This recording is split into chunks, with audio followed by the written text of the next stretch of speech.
Sino. It was always burning since my clone's been learning. We didn't light the Sino. No, we didn't light it, but we tried to blab it. Lenny Kravitz, I want this dreaded and pandemic horde money badger coalition CFC die. Tissue, dirty data, diversity, darkness, was and OSS, circle of two. The new beat, test alliance, please ignore lone trek, black rise, content rape, you're blind. The forge, Gemini, Iridia, Providence, Wicked Creek, scrolling past trouble in the drone lands. We didn't like the Sino. It was always burning since my clone's been learning. We didn't like the Sino. No, we didn't light it, but we tried to blab it. Tier 2 warp scram, damage control, ECM, gyro stab, armor ring, large cap battery, MJD, I stabbed, oversized AB, faction artillery, BM ancillary. Singapore menace, NATO, stab a fleet, Naglfar, Basilisk, Drake fleet is no go. AFK top B&I, domination 85, Revelation, Avatar, aborting the capital. We didn't like the Sino. It was always burning since my clone's been learning. We didn't like the Sino. No, we didn't light it, but we tried to blab it. The industry. Hey everybody, welcome to another edition of the Whiskey Gaming Show. And we're here live with some special guests. Actually, a special guest. We've got Mr. Matterall. How you doing, Matterall? Oh, and I think that I have had probably a lot of fun here with Discord again. Yes, sir. We can now hear you. You can hear me now. That's just so weird how that transitioned in Discord. We've got to look at that, and I've got to figure out what's going on there. So, as I said, we're ready for another edition of Whiskey Gaming. We got a special guest, Dave Matterall. So, everybody say, hey, Matterall. Hey, Matterall. Mattery! I think I'm still tired. I didn't sleep well last night, so we'll see. I didn't sleep at all last night. I was hooked on open comms. Hooked on open comms. I did go to sleep last night, or tried. I slept like a baby. We got And for the audience, Dirk lasted until August on the recap. Then he died. Well, I'm glad you rephrased that from earlier. I didn't want to be that edgy on stream. Yeah, you'd start rumors. He said, for reference, Dirk died in July or something like that. Yeah, he started dying in July, made it to August. I've got to pause. I got pause for station identification. I've got to actually resubscribe to Twitch so I don't look like a bum anymore. Well, I do blame the actual chat channel, because apparently they just started throwing donations left, right, and center until Dirk just died. They were killing him literally on stream. Oh, geez, that sounds a little rough. Yeah, it became a competition. It was just true rainmaker going on. Donations of $10 and $25 all the time. So I think they almost made it up into the realm of like $500. I think. Wow, between 200 and 500. Was that donated to a good cause? Tito's? I don't know. The Tito's retirement fund. I don't know. No, I think it was just directed to the stream. So. Oh, that's cool. Well, that's awesome. So. Here's the sad thing, right? I mean, I like to drink well, but I don't drink a lot, right? But I've been home all week, and it has been like amaretto and coffee all week, so I almost killed an entire bottle of amaretto today. Nice. Wow. I'm actually drinking whiskey today. Wow. I drink what looks like whiskey, but it's amaretto. Is that to say goodbye to the Whiskey Gaming Show? Well, I don't. Yeah, I mean, maybe it might be a little kind of like homage to the whiskey side of the Whiskey Gaming Show, but I don't know. Would you call the Famous Grass as being an actual whiskey, or just like a pathetic excuse for a whiskey? I don't know. It's open. Close enough. It's open and it says blended Scottish whiskey, so I'm just going to claim it as whiskey. It's whiskey, even if it's blended. There's nothing wrong with a blended whiskey. we're not single malt prudes, although we may like single malts and bourbons and everything else. Speak for yourself, Eric. I've seen some very good blends. In fact, I had an 18-year Famous Grouse blend one year that was fantastic. It's smooth. Yeah, I just kind of stay away from Canadian whiskey. I don't know why. I figure It's too nice. if you don't know what real bacon My is, my you can't have my, good whiskey. my excuse for drinking this is it was open. So It's always a great excuse, though. Hey, it's open. I don't want it to go to waste. What is a Stro 80 guy that they're in his? So we have some really cool topics for today. We do. You wanted to open up with that. we augmented have reality augmented one. reality topic, I believe. Yes, and I have been kind of looking at it for years now, but it was always like crap, really, to be fair. But this last quarter, they started rolling out all the new promotion and marketing stuff, and it looks like 2018 is going to be the big augmented reality year because now they seem to have the technology down. The secret project called Magic Leap is actually about to launch, and it's pretty much set to be available for normal markets in 18. See, I think with augmented reality, people kind of shunned it as just being, oh, it's just it's little kids, it's a company making things for little kids. It was gimmicky, right? It was things like gimmicky kind of Pokemon Go, thing, right? Yeah, well, I mean, that's the one kind of main thing that I think when I think of augmented reality in this year was kind of like the massive resurgence of Pokemon, with Pokemon Go, and that is augmented reality, Yeah, and that's the whole story, right? We started out people with people just write it off. People write it off because it's just a little kid's game, whatever. Well, it took a long time to get there, right? We kind of wanted it. We've gone from things like treasure troving and geocaching and all that stuff, which was not really augmented reality, but bordered on it. Then we got the high resolution Google Maps and all that stuff. And then the guy that actually worked on that then moved on and did Pokemon Go as the first actual augmented reality with things like the Ingress game, which was Google's own version of it. It was very gimmicky, very niche, right? Yeah, well, that's what came before Pokemon Go. That was kind of like it's kind of like the fundamentals of Pokemon Go. Yeah, and pretty much the technology was not up to par. Most things were very corny and not that nice to look at, and it was slowish. And so it was a working prototype. Like, it was basically there almost to it was a proof of concept, right? So essentially, it was a proof of concept. So just to show people that it is possible.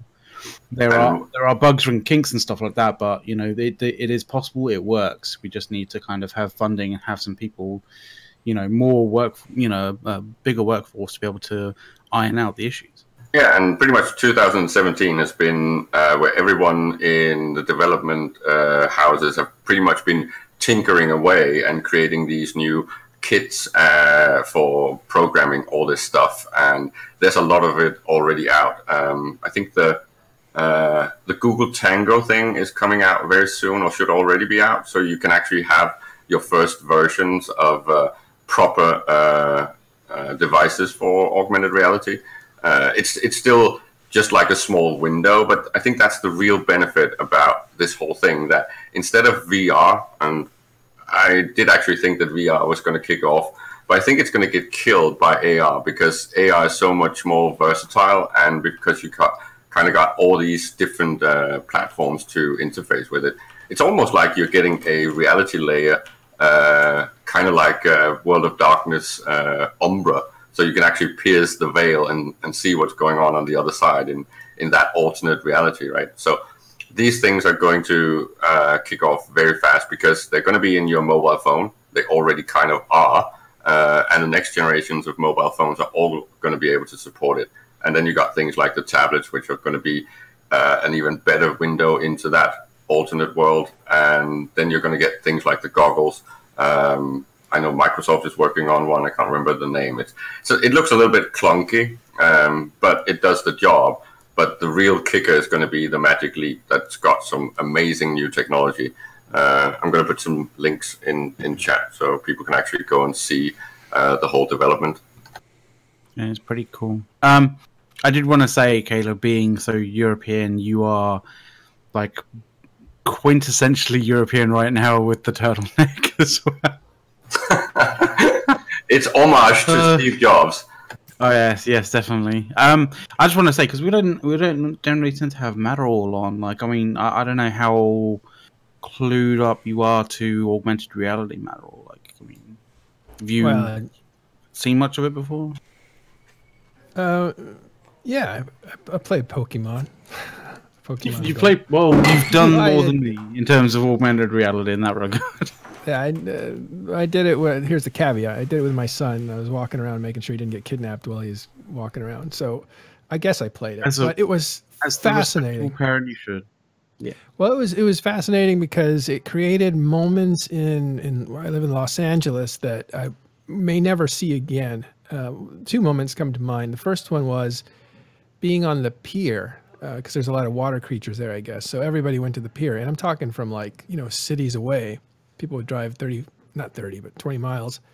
They'd get to the pier, they'd walk on, and there would be just schools, like fish, schools of people with handhelds and backpacks and wires from their handheld into their backpack. I guess that was their battery packs, and they probably had 2 or 3 like brick-sized battery packs to make sure they could be there all day long waiting for things. And as something would appear, you could see the wave of information hitting everybody, and it would just create mad dashes of hundreds of people in one direction, then another, and it really did look like what a school of fish looks like. Like you can literally see the propagation of information, like through everybody, sort of. Yeah, and the unification, it's kind of cool. The unification of thought too, and also unification of got to get it. So there was it's just weird to see that, and to me that was a scary part, right? Because that's like a stampede waiting to happen, or maybe it's a flock of birds or a school of fish where people on the outside get bumped off the pier. Who knows? But maybe it's dangerous, maybe it's not. There's a contained situation because it's on a pier, so nobody's going anywhere. And okay. But still, I managed to lose my son in that because he went flying. He just went. Go get it. To get I was like, "What the hell?" And I looked down, and he's gone. And I ran to chase him. And we were the little group of friends, which I'll get to in a second, because that's actually the most exciting part. And literally within seconds, he was like lost to me because this wave of people just walked in front of me, and I couldn't get to him. And a nice lady. He did what he was supposed to do. So he found a lady with a baby, which is what we tell them. If you're lost, you go to a mom first, or you go to a cop, but you go to a mom because cops can be security guards. Who knows what they look like? But you go with a mom that has a baby, and that's who you ask for help. Well, anyway, he did that, and the lady was so smart. She said, "Is that your dad's phone?" Because he was looking for Pokemon with my phone. So she grabbed the phone and she she took a picture of herself, I think, is that what it was? And sent it to her friend, and sent her friend to go look for me. And then, or she found a picture of me, sent it to her friend went to look for me, etc. Anyway, I found him within I think it was a minute and a half or something. It wasn't even that long when he got to that lady. So it was enough to scare the heck out of him, and then we had a long talk about what to do in situations like this. But it was and so that was the bad part about it. The good part about it was we were with a cluster of friends that we had made that day, which was amazing because really you could ask anybody, "Hey, are you here for Pokemon?" That kind of thing, and anybody would talk to you about it. So you were able to break barriers, social barriers across age, gender, probably social class, all that stuff, just because you had something that was a higher in the order of things. And isn't that kind of fascinating how, well, first of all, how fast someone uses and utilizes technology to act on something like your kid being lost, right? I think that's fascinating that it's so fast that they then decide to send a picture of you to a friend and start looking for you in a crowd, right? And the same with the whole congregation of a crowd. It's almost as if all the things technology-wise that all of us have been used to for more than a decade now, is just getting picked up by everyone else. Very much so. I just wanted to kind of say a bit of a public service announcement that if anybody's wondering what happened to Eric, he hasn't had a lightning strike and had his power all kind of turned out kind of thing. Like, he spilled his drink everywhere apparently, and he's just cleaning it up right now. Yes, problem So exists if between people are wondering- keyboard and user, Yeah, the problem is between keyboard and user. but this time with drinks involved. So, but basically, I think it's fascinating to see how the development of AR seems to be faster than any technology I've seen in the past, right? And the way that things like Pokemon Go, it's just a perfect ram to just get this into the public eye and basically get it public. Well, you got to look at it like this too. Is like since everybody has their phones and so on, and some people agree to send diagnostics data and so on freely, just behind the scenes, transparently. They're already getting all that data from anything that you're using. So it's just like how VR kind of tanked a little bit because no one had the hardware. So now everybody already has the hardware. They're already sending that diagnostic data back. So they're already getting 5-6 steps ahead. That ties into using that data. Those videos I linked. Some of the technology that's actually going to come into AR is that one of the things that we've been talking about for at least 5 years is things like the Internet of Things, right? And it's really tough to build up this virtual mirror world Internet of Things if you do it one item at a time, almost all of it done manually or semi-manually. What this technology is looking to do is basically automate all of this, right? So it's going to be your devices, your behavior, all of that is just going to be fed into the cloud, and you're going to see the whole planet get virtualized within 2-3 years, I think, especially because the technology is basically a handheld point cloud technology. You're basically creating points to this cloud, and it just creates the representation of reality in the cloud. So just Ready Player One it just with AR. Yeah, everything is just going to show up because your cars is going to, when you get automated cars and stuff like that, which is using point cloud technology, they're going to be scanning the environment all the time. You're going to be scanning the environment all the time with your goggles or your tablets, and pretty much every item that you interact with or that you're giving the internet eyes. That's pretty much what's happening, and it's going to be so fast. It's just going to be like waking up to a whole new world. It's going to be as huge, I think, as when we went from a non-internet era to the beginning of the internet. So we're going to be seeing things that we couldn't even imagine. Well, it's kind of interesting because you've heard of the technological singularity concept, or yeah, I don't think we're quite there yet, but I do think we're getting extremely close because I think with the thing we talked about last time, I think, with the new chess algorithm, the AI, they basically learn chess within a few hours and actually then beat a human being. If we can get AIs like that, that's the next generation of look Watson, right? I think it was Google or Microsoft put out a artificial intelligence and said, hey, behaviorally, let's shape it with the masses. And what did they do with it? That was the AI that did the tweets, right? Tay or something. That just became so offensive. She was basically taught by 4chan and Reddit and started speaking like, edgelords. A literal baby of 4chan and Reddit. And that's what happened. That is exactly what happened. Chan was in love. Recently, what was it, Google's AI was told to make another AI, and it actually made its own AI better than itself. Yeah, that was one of the things I wanted to say. Google has made an AI that's remaking AI, and that's the kind of as Metal said, that's the kind of singularity. That's it made an AI that was better than. Well, somebody explain that concept for people who haven't heard it yet, if you don't mind. What the singularity? Yeah. Well, it's a bit of a utopian fantasy, really. It's the point where all technology coalesces into this capacity that in the past people talked about the one human brain capacity, where the internet or the algorithms that are running on in the cloud is surpassing the human brain capacity. That's pretty much what they were expecting, but we've actually surpassed that a few times now, at least if you look at just connections and activities. It's just that we don't really know and understand how brains really work yet. So that was kind of a dud, right? So the next one is when we reach a point where everything is going to be pretty much all of it is connected and accessible by our technology. So we're basically getting this second world. And that's actually getting there. Then we need to get things like the algorithm clients that can actually help in our everyday things. But still, again, we are limited by the fact that nature and biology is not so easy to mimic. So even things like recognizing voice or mimicking voice and recognizing faces, it's getting better, but it's still not actually good. We are still in the uncanny valley. I think it's going to be harder to actually punch through it than most people are aware, because it's either going to be like with the walking thing, where it's something like, oh, that's how easy it is, and then we break it, or we are going to have to struggle by trying to hard code it, and it's going to be tough.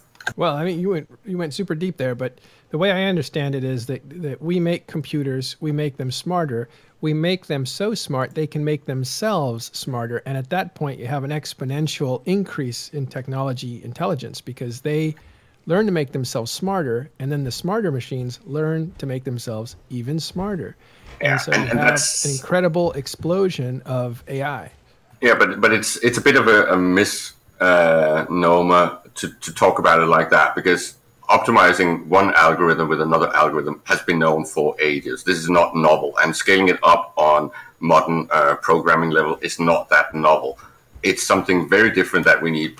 When you say an AI that can make an AI that's better, that's fine. That's pretty much just a set of routines that can be optimized. It's like optimizing any code. It's not really making an AI that's smarter than itself. It's making an AI that's maybe faster and more smooth than itself, but it's pretty much like making a slightly better twin. It's not making a new generation of technology. Well, let me bring it back around to what I said. This is kind of like singularity, technological singularity, in that you have, on the one hand, computers getting more human or more capable of mimicking human behavior. But on the other hand, what are the humans doing? They're becoming more machine-like. And so you have this merger of machine and human, and, you know, call it what you want, cyborg kind of thing, or just human integration into the actual circuitry of computers. So what I'm thinking is that augmented reality is kind of following the same pattern as we are bringing technology, things that actually aren't there, an illusion in this case, right, when you're doing augmented reality, into our actual world. So we're kind of merging the fantasy with the actual reality. And that to me seems like really dangerous for people on drugs. Yeah, true. I personally, I'm not that much into the transhumanism. I don't support it in any way. I'm more practical and hands-on. I know that all these visions and ideas are out there. I'm just more fascinated by the fact that practical technologies that were outside of our reach just a few years ago is actually getting very, very ubiquitous. And things like the fact that we are rolling out the G5 and it's almost going to be global coverage at high speeds. This is just an amazing step forward, right? I think last year I made jokes that the G4 was actually available when you were in the wild in China looking at pandas. You could actually stand there and access the internet. That's just mind-blowing to me, and this is going to be even more so, right? So when that rolls out, you got a huge platform to then build all this augmented reality on. So as I was telling you, you can theoretically be standing somewhere in Scotland in the wild looking at sea eagles, and you will be able to access its data tag, know where it's been flying for the past few weeks, what it's been feeding on, whether it's got young, and all these weird things. It's just going to be a total expansion of our capabilities on understanding our surrounding world, not just the human world, but also the natural world. Yeah, I don't know. I think what'll really happen is Facebook or somebody will get hold of it, and people will take pictures of their food and superimpose it on your table like crazy. Yeah. Well, what's gonna happen? Yeah, Caleb, what's gonna happen? What's gonna happen with your particular example that you said there is looking at a particular eagle and studying its its various kind of like patterns and its history of and whether it has young and this and the other. Really, what's going to happen is it's going to open up or it's going to pass a Wikipedia page which someone has gone in and I always screwed with. I always dreamed of making an app. This is way back when phones were just coming around. That when you were in a historic town, like if I were to travel to Spain and go to Segundo, somewhere where the, Hannibal marched on the Romans and that sort of thing, I would love to have, and I dreamed of this way before augmented reality was talked about, because this was just like, I thought, what would it take to program something like this? But you would aim the camera at a certain direction, and because of GPS, it would find a historical image through layers. So you could see it 200 years ago, see it, whatever was available, right? You want augmented reality of the actual elephants coming over the Alps? Maybe not. Maybe just what the structure used to look like, because it's been resculpted now in 3D. And this is not what I was thinking back then. Back then, I was just thinking if I'm going through some small town in California and I aim the camera around, I would love to see pictures of it in 1900 or 1800, that kind of thing. But now, like the reality has arrived. Reality is a word we're using a lot now, where you can look through your camera and see, digital information. And can you imagine like the power to look at the history of where you've been walking? That to me has always been a really important thing when I travel. You go to any place and you feel the weight of the history, like thousands of generations have walked over this, Appian Road or whatever. But to be able to use your phone to capture more of that, it's like you're instant, it's like you have a tour guide all the time when you travel. That would be amazing. Pretty much. And as the AIs get stronger, they will actually be able to help you and assist you with feeding that information to you. I think the interesting thing is that everyone is talking about how it looks as if AR has actually kind of killed off a lot of the VR development. But I think in the long run, you're going to see that the AR is actually going to be what kindles and feeds into the VR, because as all this data and Internet of Things stuff gets collected and collated by the AR, that will be available remotely. So you're going to see that it's going to be AR, then VR, and then proper remote presence everywhere possible, right? Mm. If I could go back for a moment, remember I told you the story of my son and I being on the pier and being able to meet anybody we wanted to because we could just bring up Pokemon Go. The second story that I didn't get to was going to in LA. We have tar pits, right? And so it's a big park with tar pits underneath it, and basically it's where all the museums are and stuff like that. Well, because there's tar in the area, there's a lot of tar creatures there that pop up. So so at night.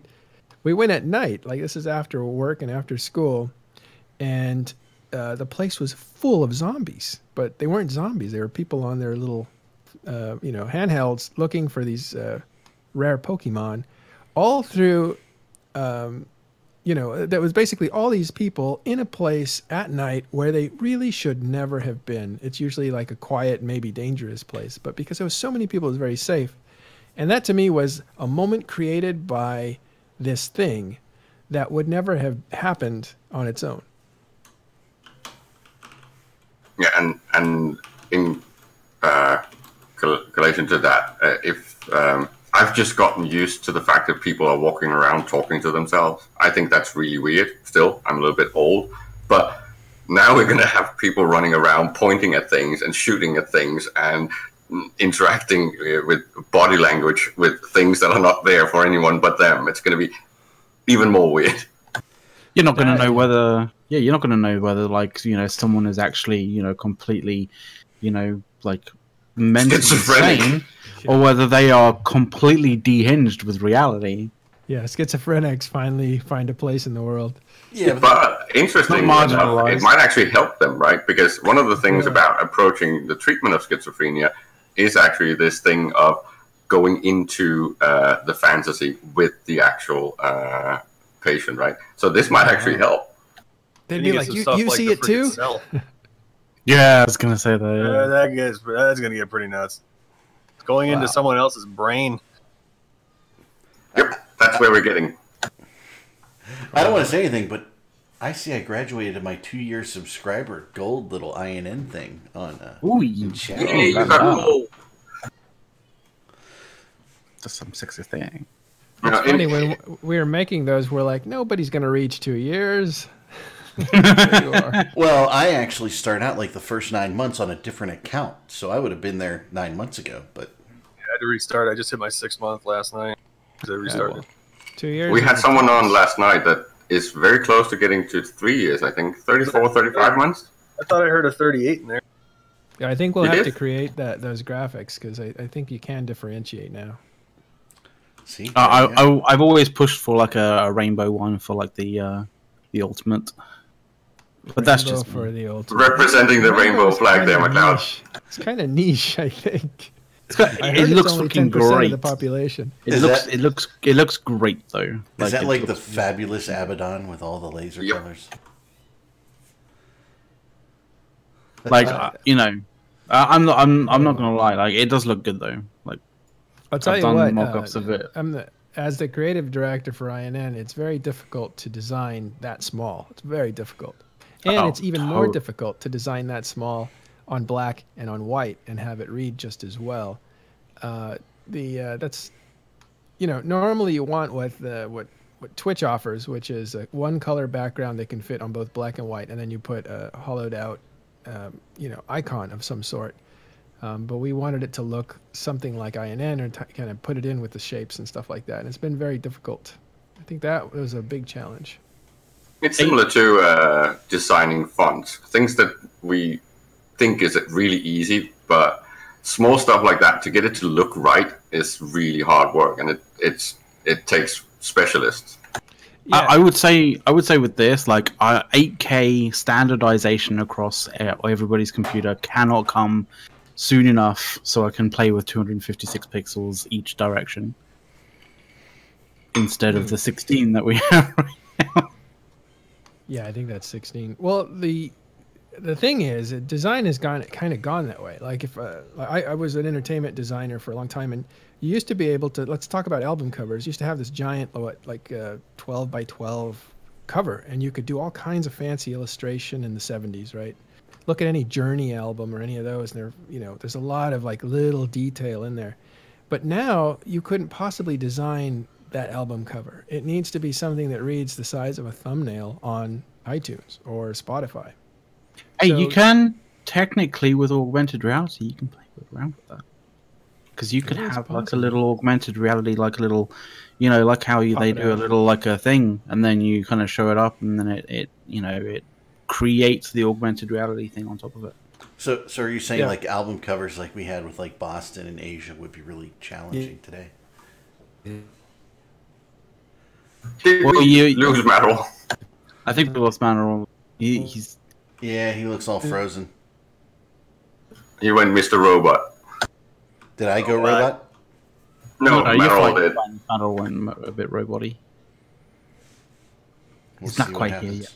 But I think what he, Eric, what Manny was basically saying is like, the area that album covered, like album art in general it has been reduced so much that now, in the digital age, you don't really get much space to be able to do it. Whereas, before, when you had like vinyl, for example, like you had a huge area to be able to do like really interesting stuff. Like not wanting to go all the way back to like, way old school with vinyl, but Kind of going Absolutely. down to the thing like with audio production right now. So you buy these thousands and thousands of dollars worth of friggin' audio gear and so on, and then you put it down into an MP3. And Dude, listen to it on shitty headphones. don't even get me started on that, bro. Like you say Triggered thousands, McLeod. you say thousands of dollars. You say thousands of dollars. Like you're not even near what I used to be able to want to be striving to. Like the decks and stuff that I used were hundreds of thousands of dollars, and now you can do it all in your laptop. You can do it all in your little fucking, your little, iMac Pro or whatever it is. Like you don't even need to have a Neve VR desk. You don't even need to have a SSL plus, G plus kind of desk or anything like that. you don't need that kind of thing anymore. Like you can do it all in the box, as they say. I just find it funny. It's, you know, like you said, hundreds of thousands of dollars or whatever, and then you listen to it on like, you know, Apple headphones or something, and those shitty headphones. It's MP3 at like 128 kilobits, whatever. I would It's say one of those tech ironies that people go up in quality, and then the actual data that they're processing is actually. you know, you end up actually making stuff for the average consumer, not for the guy who has all the bells and whistles, because people who have the best of the best kind of stuff to be able to listen to all the nuances or watch all of the kind of the tiniest little, you know, color differences in your, you know, your immaculately put together, you know, film. Like that's like, I don't know. I mean, I'm gonna go for a random ass percentage, but like, I mean, what 0.001% of the people who actually maybe consume that kind of that stuff. Like you end up having to make it for the masses. So yeah, The masses are just so dumb. I think it's hilarious that they buy headsets at $500 and $1,000, and then they're playing MP3s at 64. It's like what the fuck. What I would say is the Beats by Dr. Dre kind of headphones are utter garbage. I mean, I'm sorry to have to say this, but they are garbage. They are. I mean, they look good and they have fat bass, definitely. You know, but the bass is pretty. You know, I mean, it's not that tight. Uh-oh, I have a friend that works there. I'll tell her you said that. I just next time you see her, just, you know, put her hand on her shoulder and just go, "I'm sorry for your life choices." Well, I think it's funny. I think headphones are really hard to get right. There's a lot of bad quality out there. I'm not an audiophile, but yeah. I would say Sennheiser are pretty good. Like, yeah. I use what do I use here? I've got Matterall, mute your Audio Skype. Technica. I've your got Skype, bare Matterall. dynamic ones at the moment. Ooh, sorry about that. Yeah, so That's okay. whenever I'm doing audio or whatever, I actually getting into mastering and whatnot, I use my KRKs, and then I actually have the KRK headsets as well. It's very near field. Nice. You play music, right? Like, don't you do digital DJing? I do DJing, music production. I haven't done it in a lot because you know why I got off of Say Creative for the last couple of months, and then finally it's done. So I'm probably going to get back into a lot of music. So, you know, finally graduated from school, so I got time now to do other things. Yeah, congratulations. Get a job in London on the new MMO. But that's and that's one thing I kind of wanted to, like, since you guys were talking about that a little bit, was it's like I'm having actual issues, like, say, you know, finding a job as a 3D artist, just because of, say, the way a normal player, say, looks at a game or whatnot, and then compared to what an artist looks at for, say, a portfolio or anything like that, is completely night and day. It's like they're not, the player isn't looking for those little nuances or whatever. They're not looking for those little things. Whereas, like, an artist, say, critiquing your things or whatnot, it goes, it's like out the door. It's like, oh, you have, like, this color is wrong here, and then they kick you in the nuts all over the place. But it's a beautiful looking piece. Yeah, So- you strive for, like, as an artist, you strive to show off, like, the most, you know, the most perfect kind of, you know, your creations to be the most perfect that you can be. Whereas when it actually comes to, like, when it comes to commercial products, you know, they're always going for that 80%, right? They're always going for, and then by the time it actually gets to the consumer, it's watered down. It's like when we were talking about World of Warcraft, like, was it God, last week? don't get me When you were started. like, Don't get me started. I'm triggering you. It's like, yeah, with Didn't we with the whole trigger World of last week with that? Yeah, but it's like the whole World of I did. Warcraft thing. It's like, you just triggered me. It's like they go through, they model these, like, really good models, because I've seen how they do this stuff, like, behind the scenes, because I watch this shit. And, you know, they go through and they do these really beautiful high polygon sculpts of these, of their characters or whatnot. and then they, you have to retopo it so it works in the game. You have to drop the poly count down, but then they throw this shitty ass freaking stylized, texturing over it, and it's like, come on, you guys could actually make this look, photoreal right now. You are in that world now. You can do that, and it would actually function very well. How much of the artist's job is potentially going to be fallowed by things like augmented reality and a world where we can basically model everything by just scanning it? No design. No, I mean, design. You can't scan in an orc. No, there's no actual orcs in real life. You have to kind of make it. So if you wanted to like scan in something, like the thing that I've seen with 3D scans is you get a lot of artifacting, and you really have to actually go in and fix the topology itself, or you get some really, really shitty topology. And then it'll look like crap when you get into texturing, or say trying to, if anybody else out there knows what it is, actually like UVing it becomes like a nightmare. But don't you think stuff like that is eventually going to get some sort of AI assist, pretty much like the healing tools of Photoshop, just in a 3D environment? I mean, there are things like that, but they're not perfect. No, but still have to do a lot of work. We will be able to do patching and heal tools on 3D models. It'll take a long time for AI to actually figure out where the healing tools are required and what level and what kind of finesse is required on the particular artifacts that you end up finding. Like, that's the bit that is going to be. Photoshop already kind of has it a little bit. Like if you do, what was it? Adaptive cropping, I believe it is. So if you say, crop out some shitty portions of a, panoramic or something like that, and you have all this, say, excess space in the back and it's all transparency, it'll actually figure out the edges or the seams of it and recreate those, like, say, clouds or whatnot, and then actually fill in the rest of the image. I think Matterall might actually know a little bit more about that than me. Yeah. I haven't messed with that. Well, it's a combination of algorithms that Photoshop works on. I mean, one of the most amazing things happened about 4 years ago where they were basically able to take one of your blurry pictures and unblur it. That was amazing. That was just an algorithm at work, kind of looking at the pixel distortion and working it backwards, creating itself an alpha channel of distance. Like if I move this much, it created an alpha channel of a line that long.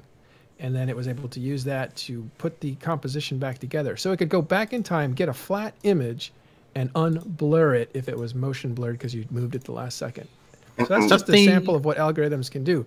But when you put them together, then you get these magical powers like the content fill and stuff like that. Yeah, that's what it's called. Content aware filler, that's what it was, I think. The interesting thing is that the technology that is working on AR is only going to need activity in the focal points, right? Because they don't need to fill out the entire image. Like they don't need to fix an entire Photoshop thing or an entire model to have perfection. It only needs to be perfect in the focal point. And that's actually why this technology has become possible, because you can't process that much information. But if you ignore everything in the periphery, then suddenly you only have to focus on where people are actually looking. And I think algorithms like that is going to emerge that's going to be doing that with 3D environments all the time. Well, there are companies who are actually, in the augmented reality and the virtual reality sort of area that are actually designing and, designing systems to be used inside of these products to actually track your iris movements. And in that kind of sense, you have the information to be able to say where on that, that image, image like spanning your entire view, where you're actually looking at, and to be able to adjust the amount of resources, devoted to processing and creating those images to be best at that particular area, and then, become marginally, slowly worse and worse away from that focal point, like as you said.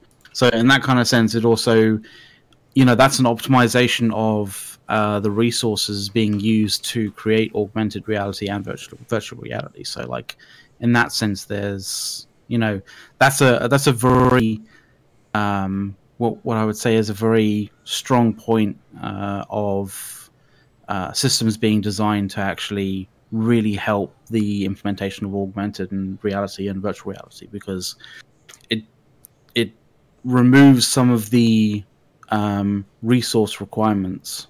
It's going to be one of those milestones, right? When technology, Yeah. this is not going to be a 0 point or anything like that, but it's going to be a huge milestone when technology figures out that cheating the brain and cheating the human eye is actually really easy, right? When we start using things like optical illusions and only filling focal points and only computing and using any processing capacity on things that are relevant, right?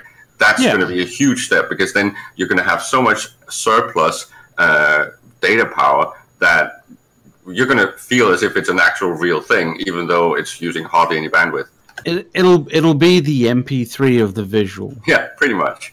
And I think that's coming. And I do think that because we're gathering so much data and so much of it is reusable, right? So back to the orc, right? If we have an idea of what the difference is between an orc and a human being, you can pretty much make everyone an orc just by overlaying a sort of a mask or a filter that basically makes Matterall an orc instantly, and no one would be able to tell the difference. Then you get the schizophrenics out there that start hacking and slashing the orcs. Yeah, but then Matterall can go and play the augmented reality version of that new Netflix thing, right? Yeah, but then I can turn Matterall into whatever I want, which is a scary thing, especially when you wander around, like, especially considering the weird, twisted people in the world, and like, I don't want to be walking around kind of having people look at me kind of going, I don't know what he's looking at, like, because I'm me, and like, I don't know what he's looking at. And then there goes Rule 34. Yeah. Yeah. If you start using a cam whore model of Matterall in your cam whoring, you should get consent before that. They can put that mullet back on you, Caleb. What is rule 34? If it exists, there's porn of it. Oh. Well, I was thinking if somebody accidentally hacks and slashes me, I can put my virtual or augmented reality to look at my body as intact, even though I'm bleeding out or something. Like a lot of good it's going to do me. Hey, I wanted to take a quick minute to acknowledge that we had a couple followers for the first time. And I forget the first one, but Jazzarow is the current one, and we also had a fetus baby both follow and subscribe. So thank you very much for all of those follows and subscriptions. We do appreciate them. Yeah, that's cool. By the way, there's certain things that won't get replaced anytime soon. There's augmentation of human capability, which might be what you're talking about, Caleb. In other words, we see things better. Can you imagine working on a house and being able to look through goggles and seeing the blueprints in 3 dimensions while you work, just measuring things? Or imagine what happened in the movie Alien 2, where Sigourney Weaver's inside of like a forklift that wraps around her body so she can actually move like a person and carry heavy objects. That kind of augmentation is going to happen.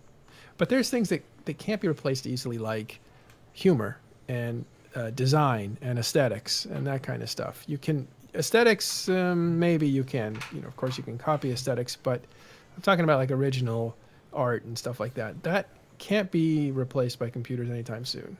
Yeah, like you can't tell a computer to actually just go out and create an orc. That's coming from someone's brain. Well, That's someone's I think in that second Battlestar Galactica series, the Cylons did pretty good at the aesthetic thing. I don't know what you guys are thinking. Yeah, she was quite attractive.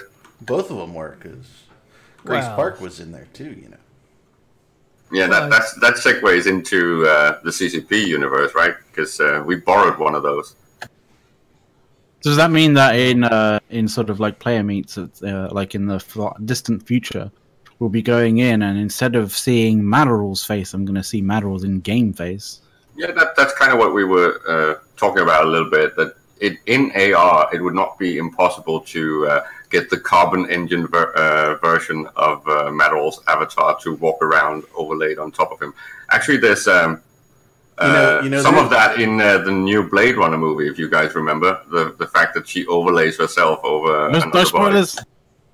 No spoilers. Actually, no, Isn't there? That was pretty cool, though. Isn't there an auto kick when somebody mentions the carbon engine? I thought we instituted that or something. I don't know. No, that's only if we're on CCP stream. Oh, okay. Well, what were you saying, Madeline? Sorry, we kind of. No, I think that was an amazing scene. Thought it was pretty future thinking. Yeah, and all of that is coming, right? It's just around the corner. Sure, you're going to have to wear these goggles, and it's most likely going to be clunky and feel like old 8-bit games and shit like that in the beginning. But it's going to get there eventually. It's just a matter of time. And as I said, the cheating the eye is the key to getting the full immersion experience. We had this argument earlier about where does sex happen, in your brain or on your body, and there's like a case to be made that it's mostly in your brain, and where the pleasure centers are, right? You have the motivation centers, you have the reward centers, and all that stuff. Same dopamine hits that cocaine works on, that eating works on, that seeking the next berry on the tree works on. All that is in the same area of the brain. So if you can stimulate that through video games and illusion. I still insist on the fact that there's only 2 senses available to us right now in VR and AR, right? That's sight and sound. And I think there's a quote about sex is so messy if you're doing it right. And pretty much that's my argument against that. I don't know why, but like for some reason, I was like, you know, when you guys were talking about that particular scene from Blade Runner, the US Blade Runner, like I just kind of thought, like, to be completely honest, like the majority of the people are probably going to end up like, you know, going into doing that sort of thing. They're not going to have a digitally recreated, like, you know, perfect kind of, you know, partner to be doing it with. It'll probably be waifus. And then I saw Eric's little 8-bit baby comment, and I thought, like, oh god, is this going to be like 8-bit versions of that? Isn't there already hugging? Do you know what the 8-bit? Cafes? Do you know what the 8-bit baby is? Oh no. I'm gonna find a link. 8-bit baby with a machine gun. It's like something the girl did. No, but if you guys remember the Black Mirror episode where you have this remembrance chip in your brain, where you have the couple that are having sex and they're both experiencing a past sexual experience while they're having sex with each other. Of course, it's not going to be like that exactly, but that might point to a direction of where things could be trending. You get shit like Demolition Man going on. Here's your towel. Yeah, pretty much. Here's your towel. Exactly. Listen, I got to run, guys, but thanks for having me on for the first part of this show. It's a really interesting discussion. Cheers, Yeah, buddy. thanks for joining us, Mataro. Sorry, it's a bit raucous. I do want to say that today I'm going to be on hosting Meta Show later today. Matani is stuck under some snow somewhere, so it'll be me hosting the Meta Show, but it will happen today. And then we'll be back tomorrow, usual time on Sunday, for Talking in Stations, a year-end review. I will bid you goodbye for now, but we'll see you in a few hours on the Meta Show. Thank you, guys. See you in a Maddie, bit, do you mate. have a red shirt? You have a red shirt, man? I got my red shirt ready. He's ready. Yeah. Okay, cool. And now give me a while. I'll have to resync the See you, the buddy. Skype feed, so I'm going to turn some of that off. So yeah, there's a new season out of Black Mirror, and I just saw out of the corner of my eye that one of them actually introduces one of the freaky things that's going to come out very soon, or is actually on the market. That's also Internet of Things. The whole nanny thing where you are surveilling your kids. Yeah, I think the need to episode watch is- Black Mirror, man. I Like, think it's called Archangel, which is basically about helicopter parents and surveillance state technology. And we are getting there. It's already a present of the year, I think. the one thing that I am super concerned about in terms of the IoT thing is its severe lack of security. Like, I'm not even gonna lie. Like, I mean, one of the things, like, I'm down for, you know, the advances on, like, you know, how of interconnectivity and like all the kind of positives to that. I think it's pretty cool, but I think a lot of people don't seem to realize that along with the positives, there are serious negatives that come with that, you know, that kind of level of what would be convenience. Yeah, we're gonna have the same problems that we had with the internet. We're gonna lose some liberties and some privacy stuff, and the security is most likely going to be horrible, at least in the beginning.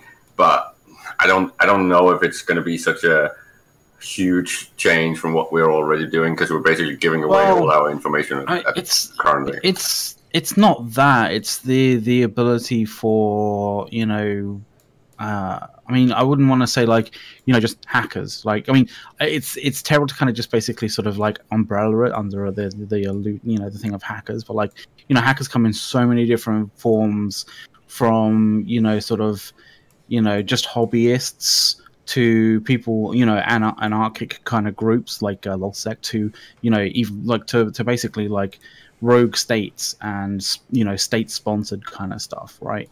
But like when you get amateur hackers to be able to break into the back doors of, you know, things like FLIR kind of security cameras and stuff like that, because they've built in back doors without anybody fucking knowing about it. Like, yeah. I have issues with dealing. You're plugging with Black Mirror again. Trusting, like, I have issues with dealing with trusting IoT things or IoT ready things. But it's like, the same with all technology, right? Throughout history, there's always going to be the early adopters. The early adopters are going to get a huge advantage over the rest of society.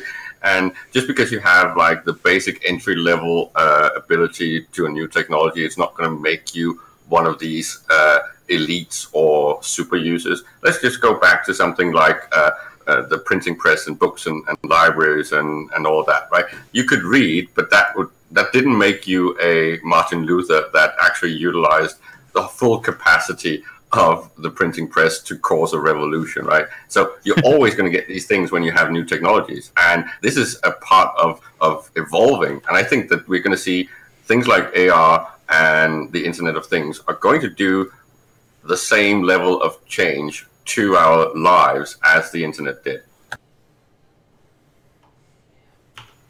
Relatively speaking, we're going to have that huge bump and a boost into a new reality.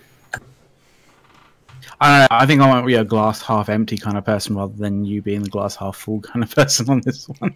No, I don't know if I'm going to have all these benefits initially, and I think a lot of people won't. But as you say, the hackers, the first adopters, the people that really push the envelope of what this can actually do. Sure, some of it is going to be black hat, but I'm just hoping that there's going to be just as much white hat, just like the internet has had, right? So I'm not that worried. Of course, then you can start doing tinfoil hattery about big government and surveillance state and stuff like that. But you being from the UK, you've basically lived under this from the 80s. So yeah, I've lived under it, yeah, but like, you know, I know that we haven't had the technical capacity or the kind of infrastructure to be able to process it all. Like, that's the one thing that a lot of people don't realize with the amount of data that is created and is, you know, thrown about the world these days, is the fact that, like, yeah, we may have like an absolute shit ton of data. Like, you know, the idea and the term of big data, right, is, you know, something that but it's only usable retroactively, right? Because there's too much information, right? There's too much, yeah. You have all this surveillance in the UK, especially in the London area, where everything is on camera somewhere. The thing is that you can't use it real time for anything in practical terms, really. What you do is that when some crime is committed, you can go back and you can actually, when you've actually done the whole needle in the haystack thing, you can find the person where they start. You can pretty much follow them from point to point throughout the whole video feed content, right? So you can build up or rebuild the past, right? So it's kind of like a time machine, but it's not able to give you any huge benefit. And even if technology makes that a little bit easier, so it can be kind of surveillance live feed stuff, it's still going to only give you 1 degree of separation, right? It's not going to give you full understanding or some things like that. So it's still going to have limits. It's basically what protected us from, well, I don't know how many can remember the whole Echelon scare and the fact that the NSA was listening to everything. Yeah, but they can't use it for anything. Well, that's the thing. You know, they can't. They may have the data for it, but they can't, like. Firstly, it's like a case of storing that amount of data. You can't store that amount of data indefinitely. There's not enough hard drives in the entire world to store all the data that's being produced, regularly. Like, I mean, I don't know where I heard this. I think I heard this from somewhere, but like there was like some stats saying it's probably complete bullshit, but you never know. But like I heard that they were like, when it comes to going back in time to look at data that has data on past events, like full 100% recall, like they have, like I've heard that at least in the UK they have around about 7 days of full data recall. After that, like shit starts getting wiped. Yeah, and of course that envelope is going to get pushed and get deeper and deeper as technology advances. But and of course you're always going to be able to do things like lose some information. So things like compression. We talked about MP3 earlier, and of course MP4. And we can most likely compress a lot more data into our storage, especially now when everyone is starting to run on 4K and 8K imagery and things like that. Is that it's getting a little bit silly how much resolution we're having in sound and vision. But as things progress, of course, it's going to be available. It's just you're still not going to be really able to use it for anything in practical terms, right? Yeah, pretty much. And throughout all of this, we're stuck at the resolutions that we get from Skype. Yes, we are, and the latency and all of that. So, sorry, I just wanted to bring it back down to earth. I will tell you, the latency in Skype and any tool like that is annoying when the person that is actually in the same Skype meeting as you is sitting next to you or close enough that you can hear them talk first. Oh yeah, that is just crazy. Yep, you do have to remember horrible delay. You do have to remember that delay is basically like the equivalent of like that person's voice going like half the way around the world and then back to you. I know, but it just drives me crazy. So, are anyone going to start pre-ordering their Magic Leap yet? The what? The Magic Leap. Pre-orders are open now, I think. I don't know whether I'll be ordering a Magic Leap. I might order the second kind of second generation, or the second company who develops an augmented reality kind of device, like a decent augmented reality device. Because it's always the second, it's always the second adopter that seems to get it right. I don't know why. Maybe they get the benefit of getting all the kicks and the bugs out. Maybe when they have it not look like Willy Wonka's fucking glasses. Yeah. I'll buy some friggin' AR goggles or whatever when they actually look like real glasses. Yeah, people will be looking like that character from the new Star Wars universe. What's her name? The small one with the weird glasses. What's that? You're going to run into the same issue that Google Glass did, because everybody's going to be able to tell what the hell it is. And it's like, oh, that's got cameras on it. I'm going to beat your face because I don't want to be recorded right now because I do illegal things. That's what's going to happen. And then that's going to fall through again. They really need to make those things look like legit freaking sunglasses if they want them to actually get popular, because people are going to get hit. Yeah, that's actually why I think we should start looking at buying those FireCell VR goggles instead, right? Because this technology is still going to be gimmicky. It's still going to be a very low population of things out there scanning, but it's going to benefit the whole development of things for VR. And if you can get them below $200, that's fairly decent. I'd buy that. Just need it. I don't know. Maybe Bionics. Because they had sales just before Christmas, and pretty much all the sets were sold at between $200 and $300. So it's almost a halving of the price. I just want my augmented reality when it's beamed into the contact lenses that I'm wearing, and I don't have to do anything. As long as you don't get them surgically installed, right? Right. They do have, what is it? Some company sells some sort of computerized contact lenses. I gotta look that up. Yeah, they do, and they are getting kind of interesting. So, but I still think there's at least 5, maybe 10 years before they actually start working. Oh, I'm sure.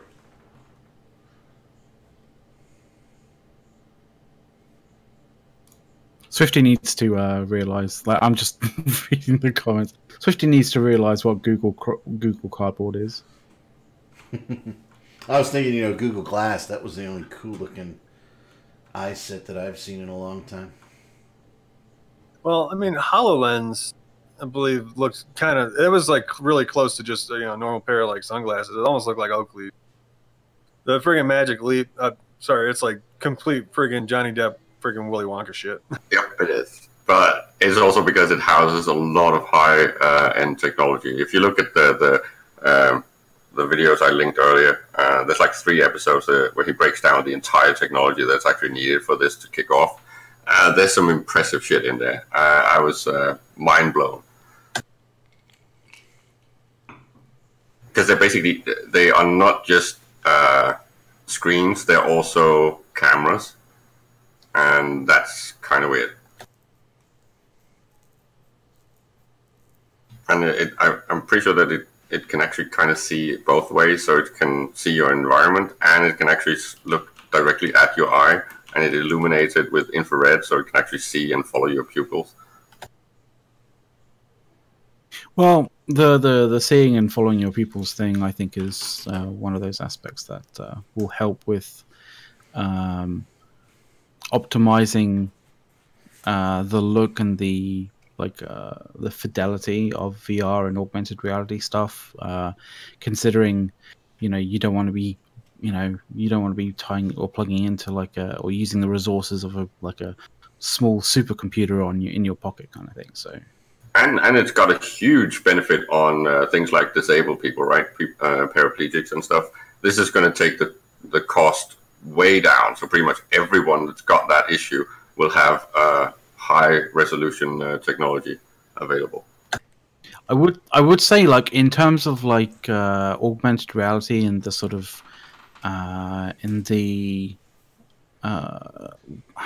what is it called, in media kind of thing, I think it's going to be more mainstream in the media in the near future as well, because we're going to be having films coming out what's it called, Ready Player One, right, which is practically almost like an advert for augmented reality, right? Yeah, just like Blade Runner pretty much is. Yeah. So, I mean, from a society, from a social kind of standpoint, augmented reality and virtual reality is really starting to become kind of almost mainstream.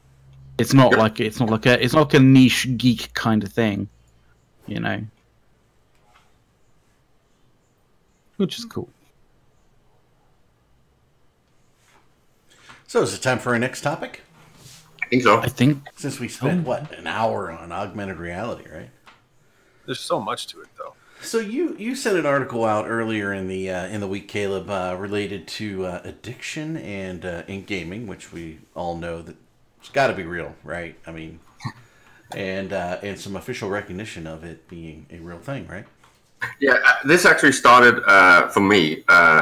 Too bad that Matterall had to leave, but Matterall and I think Dirk was having some discussions back and forth about an article that I also linked about getting too hooked on games and actually trying to break out and go and take part in the real world instead.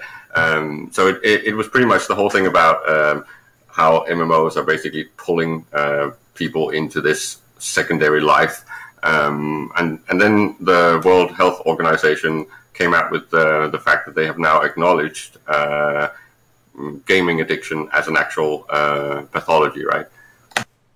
Well, there's been accounts of people who have died from just literally playing, just being addicted to playing computer games. There's people in the few accounts that I've heard are actually more Asian kind of cultures, where they have sort of gaming cafes and stuff like that that are like you can live in them. You basically can live in them pretty much. But Yeah, like that's the essentially, difference, right? The pathology is different. It's that's very much an obsessive thing more than anything else. It's of course the same thing that brought on this whole recognition of gaming addiction. But gaming addiction is a little bit different because it's not gambling addiction and it's not an obsessive compulsive behavior or agoraphobia, because the Japanese you're talking about clearly have more than just one ailment, right? A psychologist would actually say that they have a whole range of ailments, and you can say the same about this.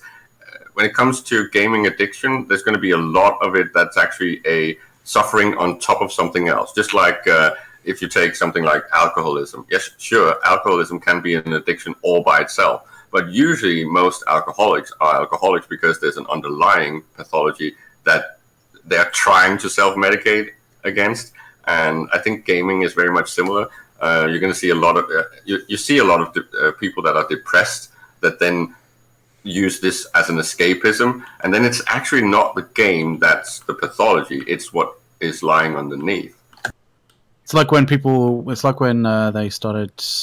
I mean, is it somewhat similar to how you know, certain groups try to lobby the government and lobby various different kind of groups to sort of basically say that, you know, violent games are causing the youth to be, you know, to be violent towards each other. Like it's one of those non sequitur, right? It's one. It does not follow.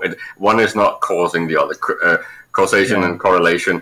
Sure, there's some feeding back and forth between these things and our general culture, and when we almost make entertainment of how we cover war theaters and things like that.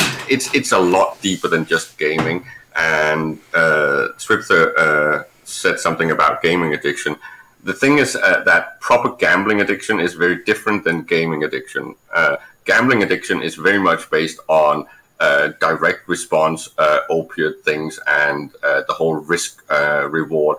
Most gamblers are actually playing to lose and not to win, because that's when they get the highest kick. So it's a lot more chemically based. And of course, gaming has developed into that direction. But there's a huge difference between what we're seeing developers doing now, which is chasing that dopamine high, and in the past where it was more escapism. There's a huge difference between the two. Escapism is what you do to cope with things like depression or agoraphobia or things like that, right? Then you can run away into this world and you can have a social life, and then of course you will be hard pressed to actually move out of that, because you don't get the same experiences when you can't actually go out into the real world and meet real people.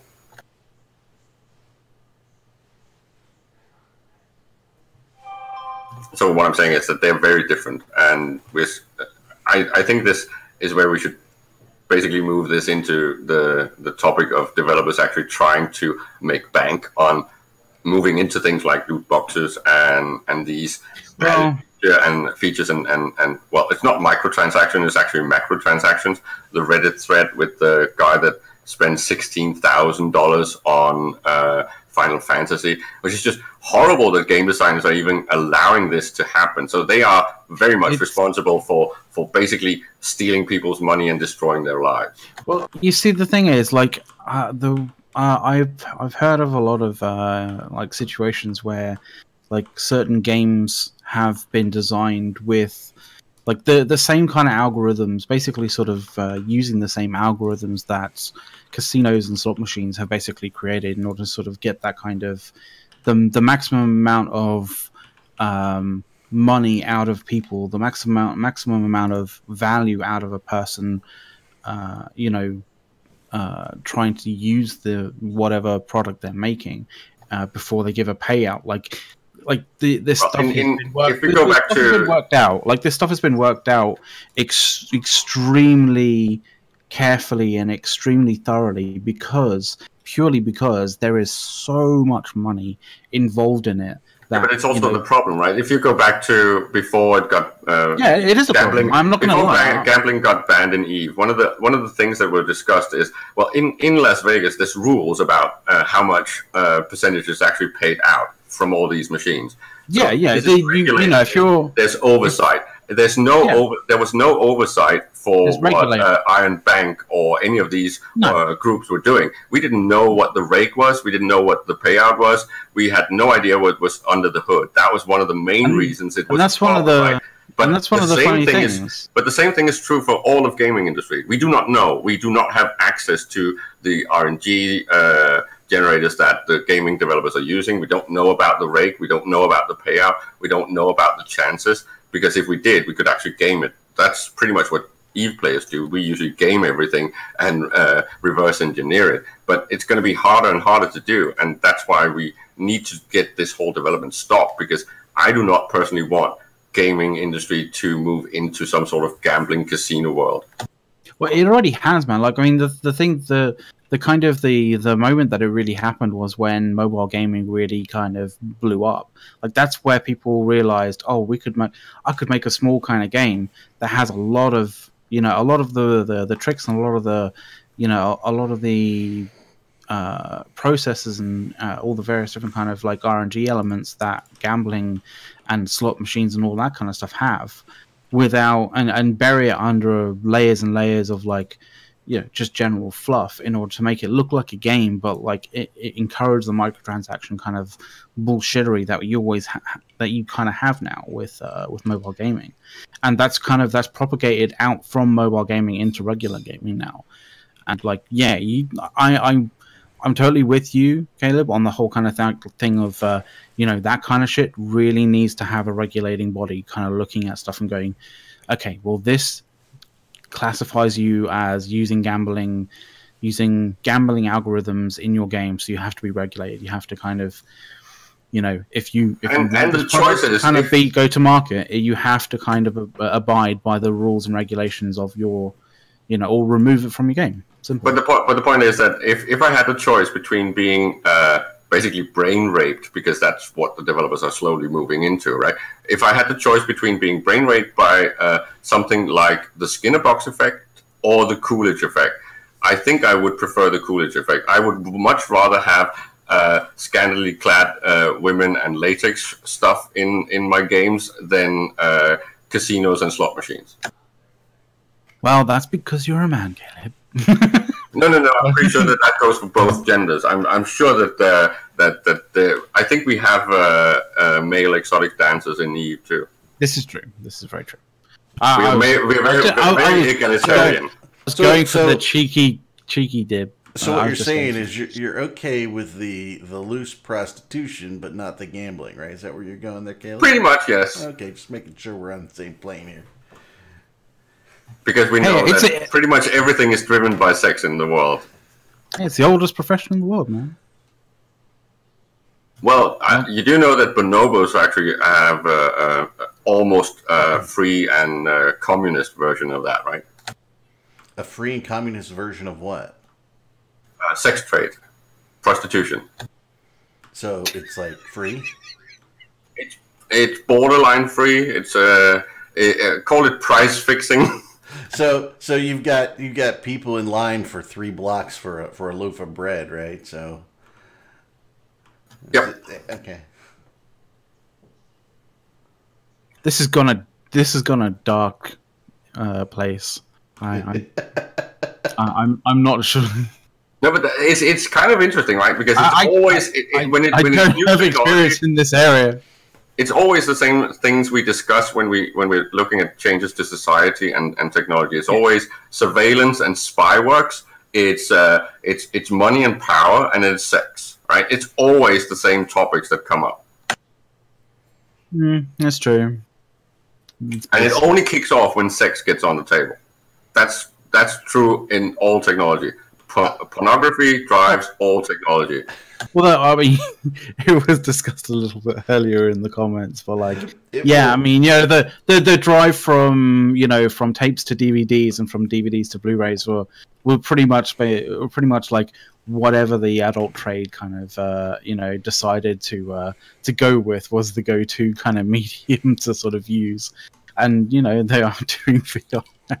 The funny thing is, the first time I heard that was the debate between Beta and VHS, right? Yep, classic. Since Beta had the high licensing cost and high equipment cost, right? Of course, they went with VHS. And then Laserdisc and DVDs, right? Because the porn industry never kicked the door in on Laserdisc, so that thing just died. Oh, Laserdiscs. It's the first time in Damn, the that's history old of the school. world. Yeah, Laserdisc, man. They were as big as regular record albums, right? And Jesus. twice as heavy. Laserdisc was heavy. We actually had one. Yeah, so did I. It was just a thing, because if you wanted the cross-import thing of new movies, you had to go to Laserdisc.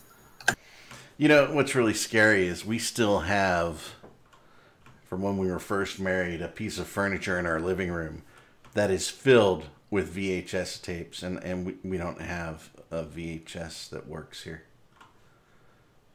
Shit, I still got it towed out in the garage just full of VHS.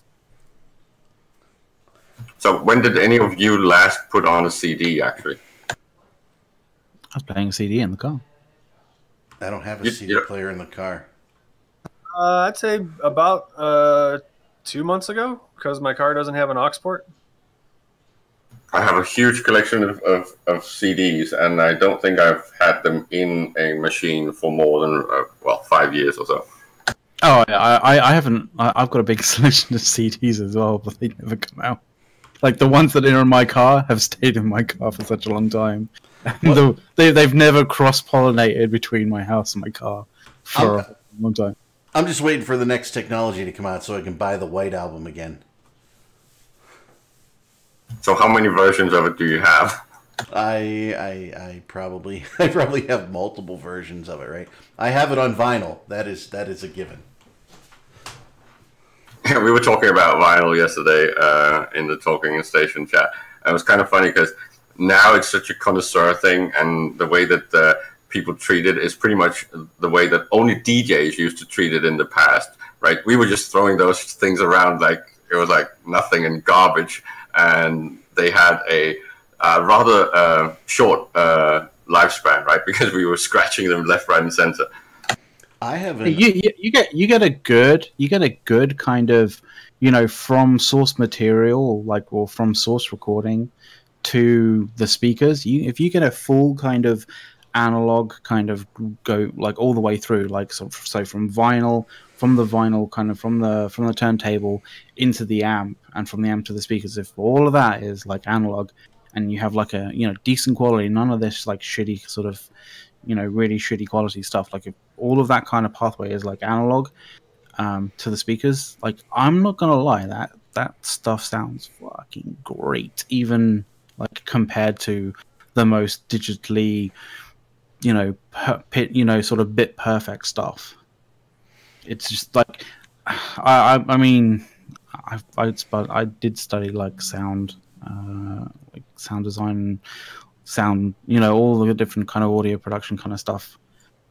So like I know the difference between digital and analog kind of in that kind of sense, and there's a big difference. You can almost hear there's a big difference. A lot of the problem is nowadays they don't leave any headroom for anything. And that's the thing. Like when you just all level right at the friggin' top, they just cut it straight off. There's no like room for transients and so on. Sorry, I went all geeky there. Sorry. Yeah, I don't even have a turntable anymore, but I've got vinyl. I actually have an original 45 of Jailhouse Rock by Elvis Presley. There's an awesome meme going around. It's like, yeah, vinyl sounded better because the music was better. Not even entirely wrong. Well, the thing is, you couldn't put things like you couldn't put dubstep on vinyl because the it will just kick the thing off and kick the fucking the needle straight off.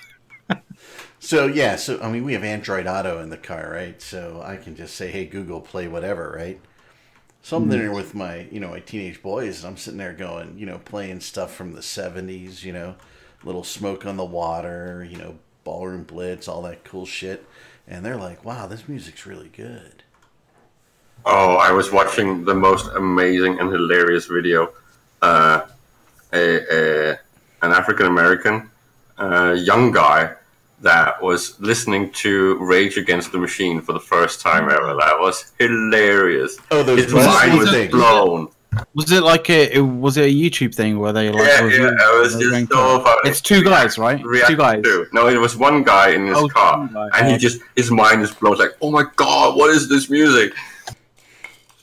Yeah. I've seen a few things where they like, you know, you have sort of people who, you know, you would assume that they don't really listen to sort of rock or metal, that kind of thing, and they're critiquing it, and it's like it's really, really cool how like how much they dig it, you know. Maybe that's how we avoid actually falling into that idiocracy reality, by reintroducing the generations to the old stuff, right? Well, that's pretty much what everything is built on now, is the old stuff. There has to be a foundation. Yeah, but they haven't actually been.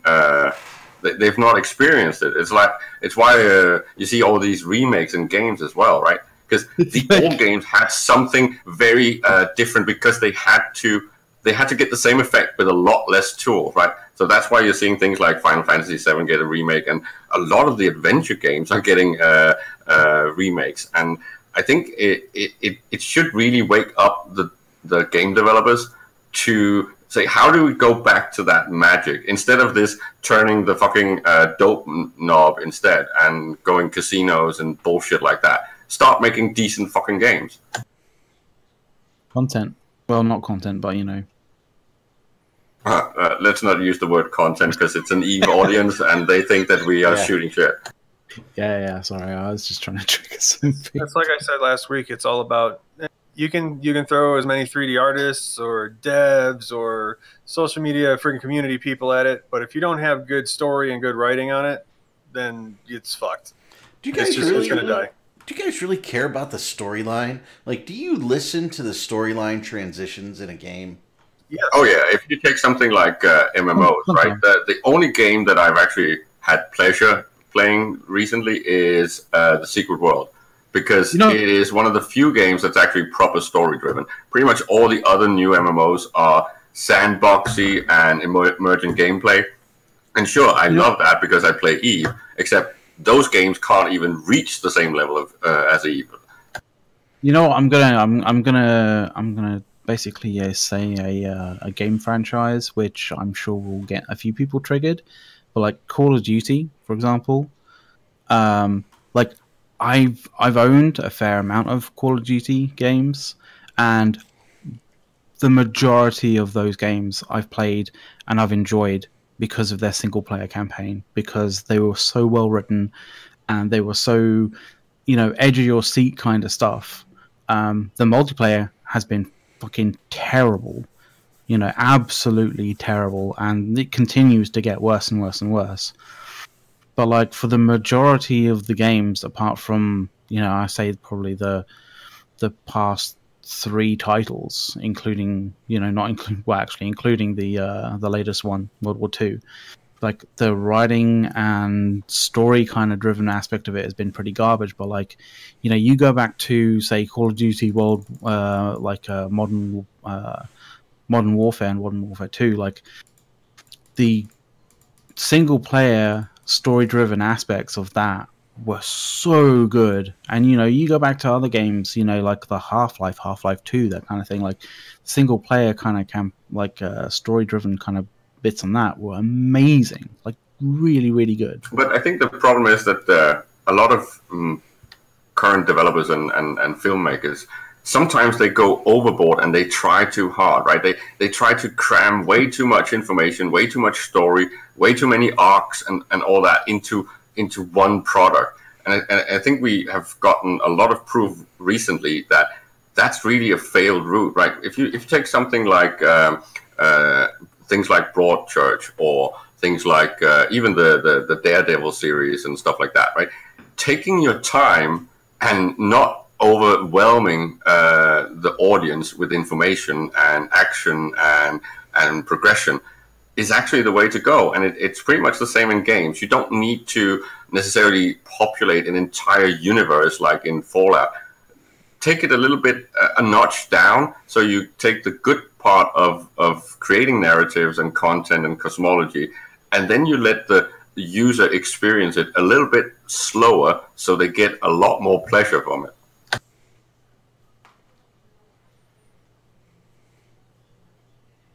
See, I've always been one for, I've experienced, very linear kind of story kind of gameplay, which I've enjoyed. Yeah, fair enough. But I do also very much understand and respect the kind of desire for people to create,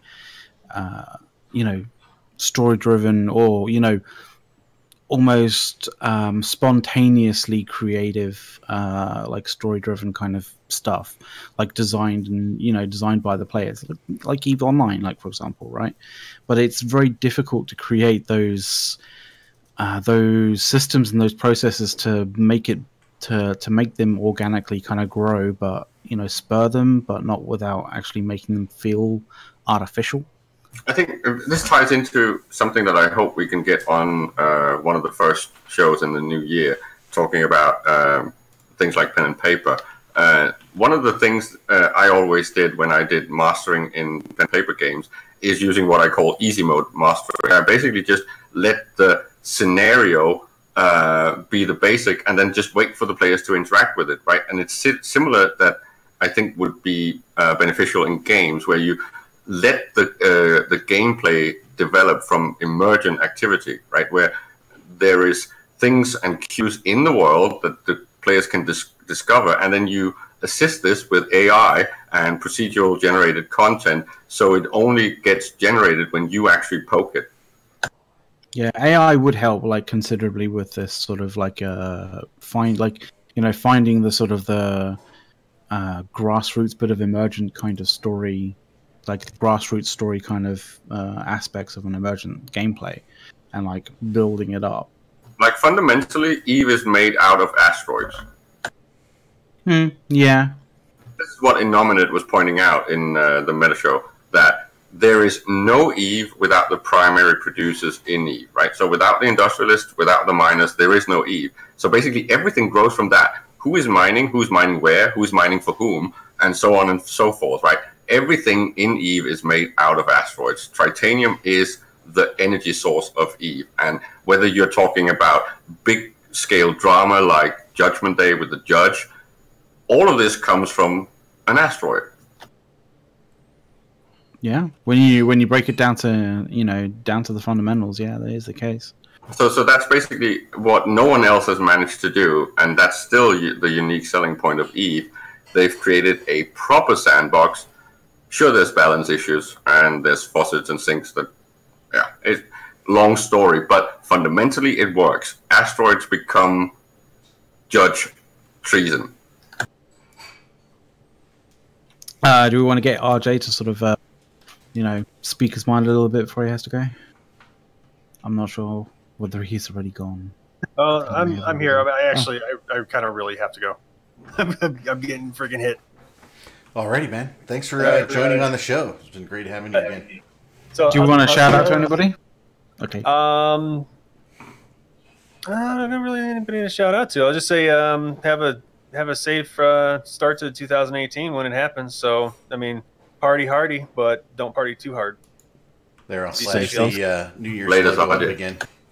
Yeah, I think what was just said in chat is the mistake. I think that's the problem with modern game design, and especially with MMOs, that it is all based on end level, and there is usually in most games there's no chance of losing that. And to take it back to pen and paper, that's pretty much when a pen and paper game is over and you need to reset. You basically kill off your characters, or you strip them of all their items, or strip them of all their levels, because you can't play anymore. The game is dead when you reach end level. And if you think you can build a persistent world on that, you are so mistaken, right? It's going to die. This is what you see. That's why I believe that games like World of Warcraft is basically just patching and repatching and repatching and repatching to keep making new end level stuff, right? Whereas EVE does not really focus on making new end level stuff. They add novelty into the game. They stir the pot a little bit. They change the ecosystem, and that's very different in design. I think that's why a game like EVE has gotten 15 years and is not really dead. It's still niche, but it's definitely not dead. Hey, I want to give a shout out to Kings there for 7 months of subscription. So Ooh, thank nice. you for that resub. We appreciate that, and so does all of INN, certainly. Yeah, I was what gonna is say, FF9 or whatever it is that Lemon Final Fantasy, okay. 11. I never got into the Final Fantasy games, so I Final can't say I Fantasy did either. 7 is But amazing. You need to try that. That was the peak of that whole genre. I mean, my kids play it. Okay, so it's like Triumvirate, like fucking, like how many versions of Final Fantasy are we gonna end up getting? Like it peaked at 11, so on the 11th try they got it. Or was it 7? Did you say? 7 is the best one in the series, definitely. It was the big one where you had the technology to make it really nice and crisp looking, and all the aspects of combat and experiencing the world and the storyline. It was just so novel in every single way. It was a game changer in the game development industry. That's pretty fucking great. So what's our I need next to, topic? We got about next- 25 minutes before I really got to wrap it up. Well, we kind of got it on the whole thing with easy mode, and I think the unique selling point of EVE. I think it's overlooked, right? I think a lot of players out there should really consider leaving their current MMO and come and play EVE to see that you can actually play a game that works on a universal level and with a proper ecology, a proper economy where everything is player driven, and the game developers are basically, like Hilmer says, they're just janitors. They do not actually intervene much. Oh, don't get me started. Don't trigger me. I know you get triggered by Hilmer, but he is right. That is what the developers of EVE are doing. They're stirring the pot. They're giving us some new toys, but it's pretty much Minecraft before Minecraft, right? No. Yeah, and you have to understand that janitors don't have big balls. So, you know, when someone like Hilmar comes along and says, you know, oh, you haven't got big balls to go and do this, like, you need to kind of realize, you know, like, secret you know, Easter be egg, right? Yeah, exactly. You gotta, you know, if you're gonna be, you know, the secret god of EVE Online, you have to play it subtle. You can't go and swing a wrecking ball into the prices of monocles and shit. Yeah, on that account, actually, Dirk was doing some low-level prophecy last night. He said that if we're moving into an era where CCP Nawal takes over from CCP Fozzie, we might actually get another 10 years. I'd be ecstatic if that occurred. If someone said, like, oh yeah, you know, CCP Nargwal is now taking over the, you know, main, you know, game design managing, I'd be so ecstatic. I think there would be a lot of applauding. Just because I have ships and more than one named CCP Fire Fozzie? I mean, come on. Well, I mean, I don't think I'd go so far as to actually, you know, call for the dude to actually get fired. But like, I think he has his niche in, you know, designing EVE. I just don't think it's the world building, you know, kind of fundamentals that, you know, he's been kind of toying with over the past year. And then he gets the responsibility of actually announcing everything, even though it's not on his table and not his responsibility. I think, so he gets that's so really much harsh. shit, right? That's so harsh to drop that on his lap and just have him go, well, you know, you're announcing it, so it's your project now. Yeah, he's like one of those heralds in the Agora that just gets all the rotten tomatoes because they have to announce what someone else has actually told him to announce. Well, let's put it this way. If anything's killing EVE, and EVE is dying, it's because the SOV system fucking sucks. Yes, it is. Definitely you a wanna know major part. Do you want to know why Delve minds so much? Because there's nothing else to fucking do, because nobody wants to play the SOV system. There's nothing to do, and mining a lot of stuff makes your walls a lot larger. and larger, thicker walls make it harder for someone to knock them down. So you're saying that we should get RMT Records to do a Common People song cover, and the all that there is to do thing needs to be something about mining in Delve. What I think we need, I think Eve needs is the rise of the populace, right? The EU seeing the rise of the populace, the US has done it. Oh, Jesus. It's time to make Eve great again. Fire them all. Start fresh. I have a Trump corpse in my hangar, by the way. Nice. It got gifted to me. So make Eve great again. Well, I am actually considering running for CSM, and I am planning on running on something like that as a motto. It's bring scarcity back again. I was going to say, don't do it, Caleb. You will not log into Eve anymore. And then I realized, no, you don't really log into Eve that much anymore anyway. No, and you're there. You're pretty much there. I manage my market stuff, and on that count, newsflash for anyone out there that's actually going to benefit from this.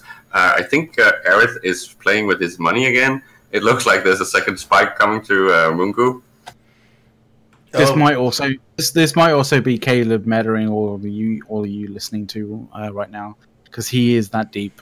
No, because it was bigger amounts that I usually throw around, so there was more muscle.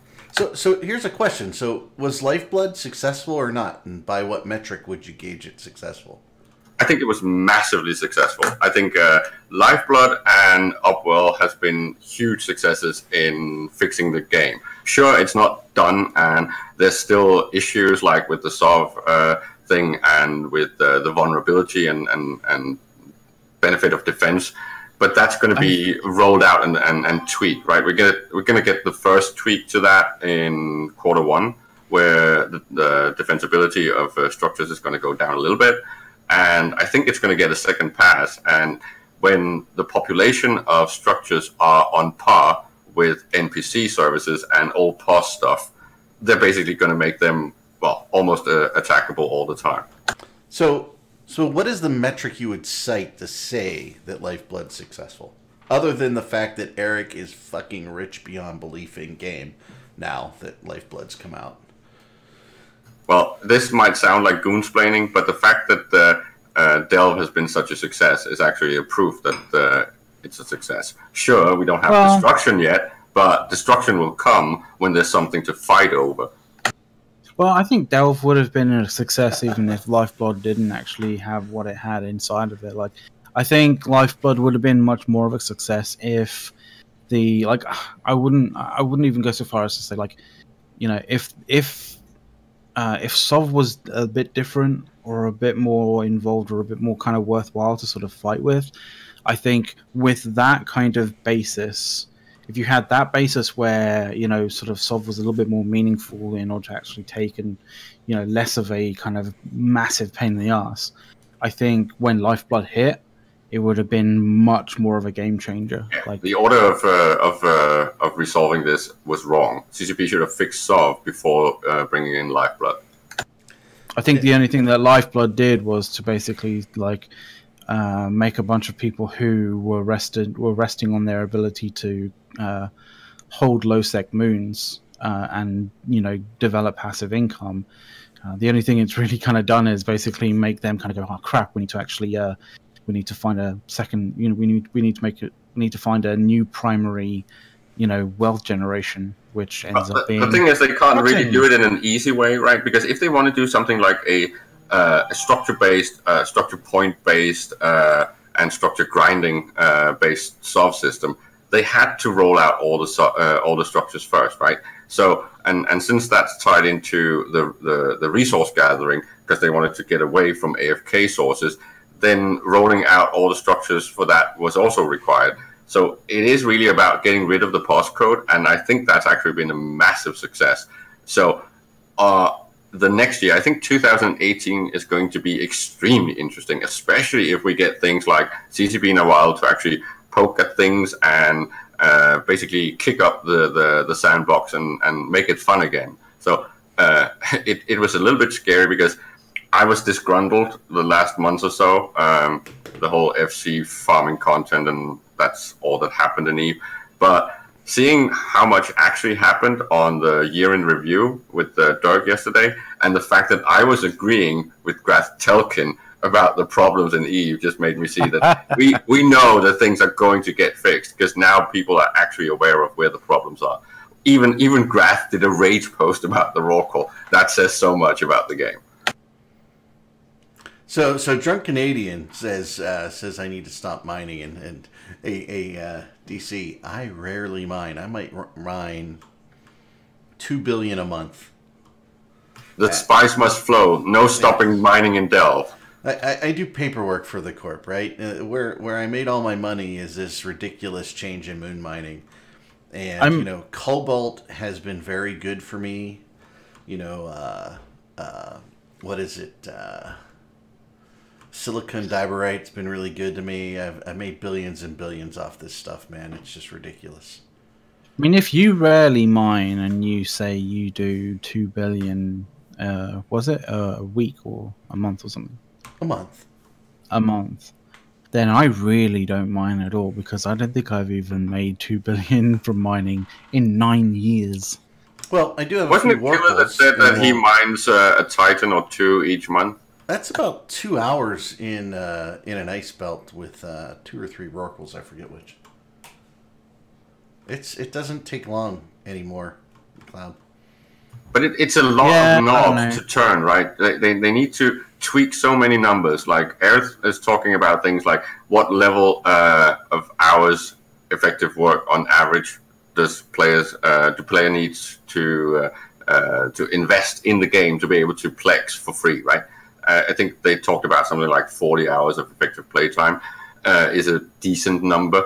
So that knob needs to be turned. Who's actually too good at bringing in high income? So things like the infinite faucets, like the Rock, is definitely going to get nerfed at some point. Yeah, but like the thing is when it comes to sort of doing that kind of value judgment on, how much a plex should be, or how much like 30 days of in-game like time should be, for grinding. But it's difficult because you have to match it to how much is actually credit all card different things, game, right? Because like no, this is about how to get. If a player base is dwindling, you are losing whales, and they are the ones that are credit carding, so that other people can play for free, right? All of these metrics needs to come into some sort of grand unified plan. Otherwise, it's not going to work. If you got just one bottleneck or one problem in that design, it's going to collapse. And that's why CCP really needs to fix the scarcity thing, because that's the fundamental. We're back at the Tritanium makes everything in Eve. If it's way too easy to get access to the raw materials that build everything in the game, you got a game that's not fun, because there's no struggle, there's no contesting space, there's nothing to play for. Well, they have kind of done a degree of scarcity, like with moon mining, retooling of like scarcity for T2 kind of production. Yes, like, but since Goons primarily use T1 stuff, right? This is not going to help. We need the T1 as well. You adapt to the environment that you have, and that's the thing about Goons, and that's the thing about any large organization that like is forward thinking enough is, it sees the bumps ahead in the road and realizes, right, okay, I might want to sort of steer clear away from this, that, and the other to sort of keep my path, relatively kind of worry-free, hassle-free, right? But it's similar to... You're not going to go, you're not going to go, oh, there's a big bump in, there's going to be a big kind of like shake-up in T2 stuff. We best get a whole bunch of T2 stuff. Are you too young to remember the EU directives for farming? Because we had a similar problem in the European Union, where we were overproducing a lot of agricultural products, right? And basically that brought in the fallowing subsidies, right? So basically you gave your farmers money to not farm, right? And that fixed the whole pricing and the profitability. We need something similar, because they're always showing where the problem is in the economic and ecosystem.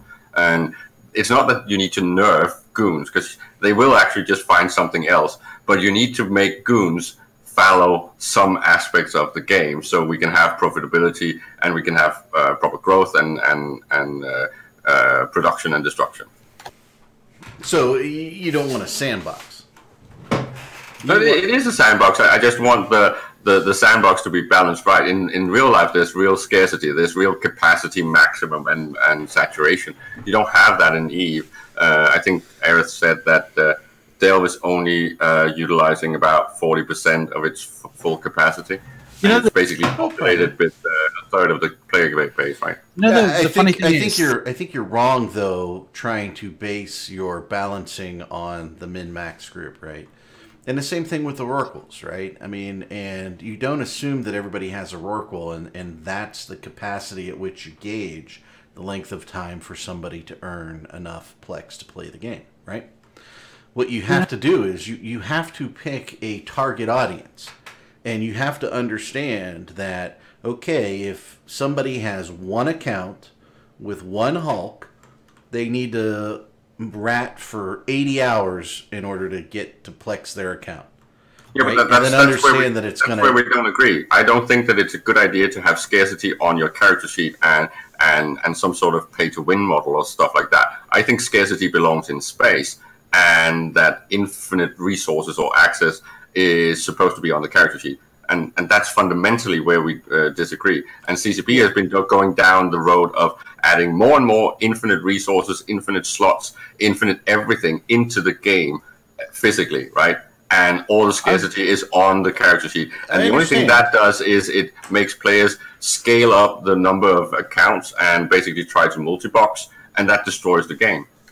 Well, you know, I've always been someone who has been, like, at least quietly an advocate of, like, removing or at least, like, seeing that for the most part the issues that come along with the game, or, you know, with even when it comes to balancing, you know, in terms of PvP, not just in terms of world building and economy kind of based sort of stuff, like, even when it comes to PvP, like, when you add an element to a game that has an infinite variable, like whether that's tracking, like gun tracking, whether that's resource generation from a moon, whether that's the amount of asteroids that, you know, the asteroid fields that pop up in a system, like, if the value, like, in the game is infinite, like, oh, I've just popped this asteroid field, another asteroid field will pop up, and then another one, and another one, another one, ad infinitum, right? Or however you pronounce it, I don't really care, but regardless. I think that is the world's worst cheat when it comes to game design, and all it does is make problems further down the line, as far as I'm concerned. Like, it just makes it just pushes the problem a little bit further down the line, and it just compounds the problem when you actually have to deal with it. And it makes EVE a solo game, fundamentally.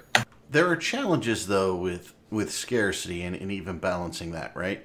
Because if your stated goal is to help the small corporations and small organizations get in nullsec, which CCP has stated, right? The more you deploy that scarcity strategy and the further you go with it, the further you hinder those organizations. It's just how it works, right? You have to balance even that. Yeah, you have to balance even that, but none, right? At the moment, we have none. The best example I keep using is the fact that we had limited slots in research and production in the past from NPCs, right? And we didn't have structures yet, so you had to actually build a POS and all that to set that up properly, right? That limitation meant that every production slot had a value, right? The fact that the algorithm was shit is another story. But the scarcity made it's something that you had to struggle for, and you had to be proactive. Now you have infinite slots in all NPC stations, so production has no value. Well, you have the infinite slots anywhere you put anything, right? The other aspect of that, Caleb, as well, is the fact that, you know, you could only place a certain number of POSs in a system. Like, you know, the number of POSs that you put in a system would equal the amount of moons that you have in that system. Like, now you can just place, like, you know, you can place citadels everywhere. You can have infinite amount of citadels in a system. Yeah, so like, it's infinity upon infinity upon infinity. That means that the value is non-existent. There's no competition at all. Well, if there's somehow you could limit the number of citadels in a system, right? And really, I think even citadels have unlimited number of production slots, right? And that should be changed. It should be limited.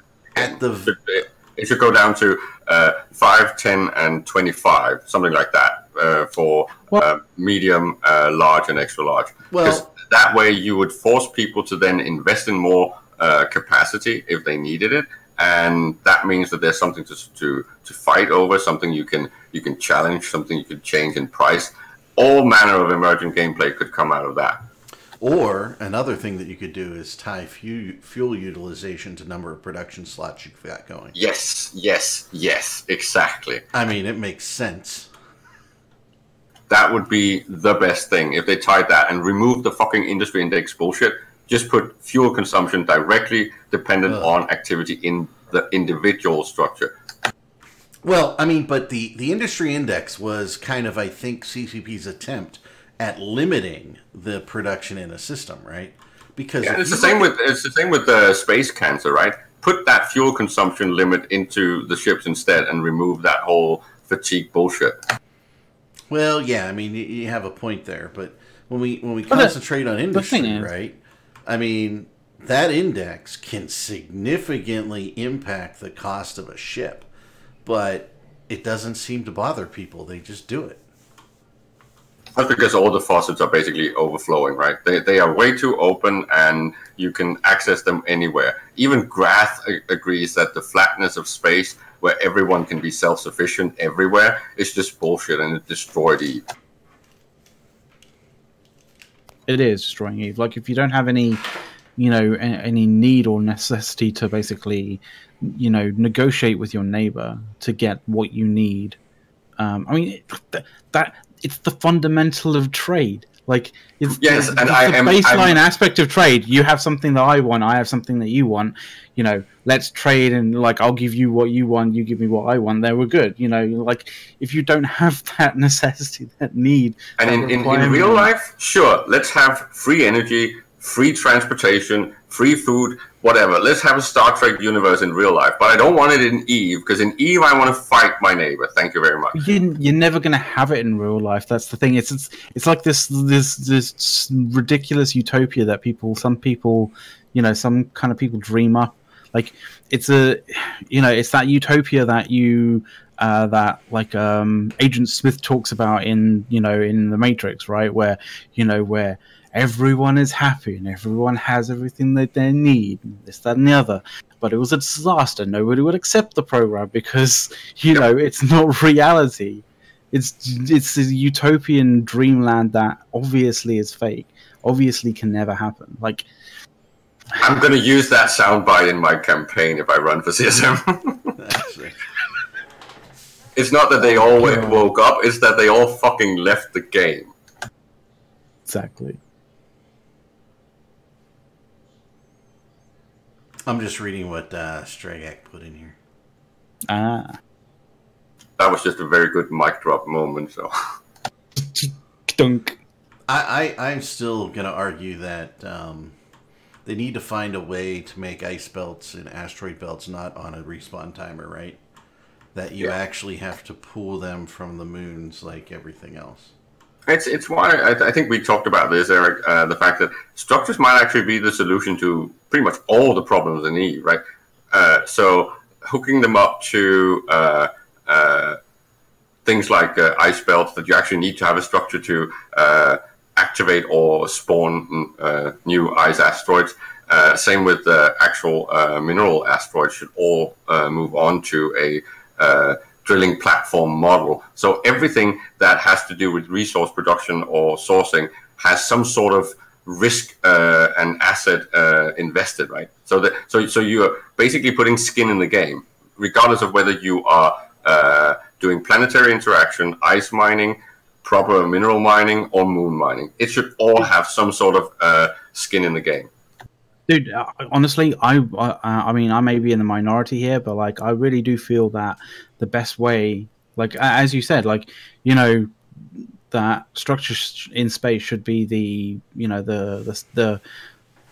the saving grace for a lot of the various different aspects that are wrong in Eve. Like, I genuinely believe that you know, the aspects that we take for granted in nullsec of having, you know, perfect information with regards to local chat and local, you know, local numbers and who's jumped into the system, who's jumped out of the system.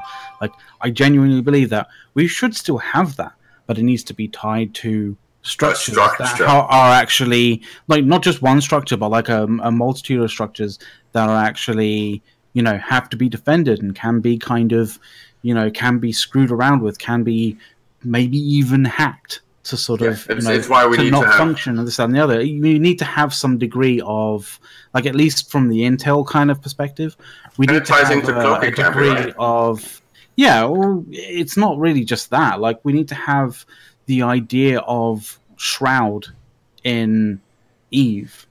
Again. Yeah, but it's very much tied into all the discussions. I know that Boat was covering this on one of his streams, or maybe it was the Meta Show, when we talked about things like cloaky camping, that it's an unassailable state, right? You can't stop them being cloaked. There's no way of challenging that. So with perfect intent channels, a cloaky camper is way overpowered. We need to get rid of local, only have it tied into the local subholder and some sort of structure. And then we need to have some way to contest or remove cloaky camping. I still prefer a depth charge-like model where you're basically putting out bubbles and they cover and decloak people. And then there's going to be a time limit before they can cloak again, or they need to fuck off to another system. Something that gets rid of the whole AFK thing. Everything that's AFK in Eve needs to be active. The way I kind of see it, like, I mean, if I want to if you permit me to go a little bit kind of like amateur dev for a moment. Yeah. Like, isn't that what we do here? Feature creep. Yes, I guess. I mean, maybe this is the CCP please kind of aspect of the show. There you go. I don't know. But the way I kind of see it is local should be, you know, created and developed, created by a structure that basically is put onto a grid, either by a, like, basically you put it next to, you put it on the same grid as certain things so it interacts with it. So you put, like, say, you know, one of these local nodes, like, you know, on the same grid as a Stargate, and it will, you know, it'll propagate anything that appears on that grid, you know, basically going through the Stargate, right? But if that's why if it doesn't appear on the grid, Canadian is saying, right, about the gate. Yeah. This is all tied to the gate. So you have cloaking have issues, local chat has issues, gate cams, gates have issues, and the whole thing of them not using fuel have economic issues. So there's so many things that when CCP starts rolling these things out, and I do think they have sort of a roadmap, you're going to see a lot change. All the things we've discussed for 10 years might actually finally be resolved. But yeah. I mean, but from where what Drunk Canadian's kind of saying is, like, you know, the systems that, you know, that he's talking about, like, that are kind of in the law, that they're all built into the Stargate.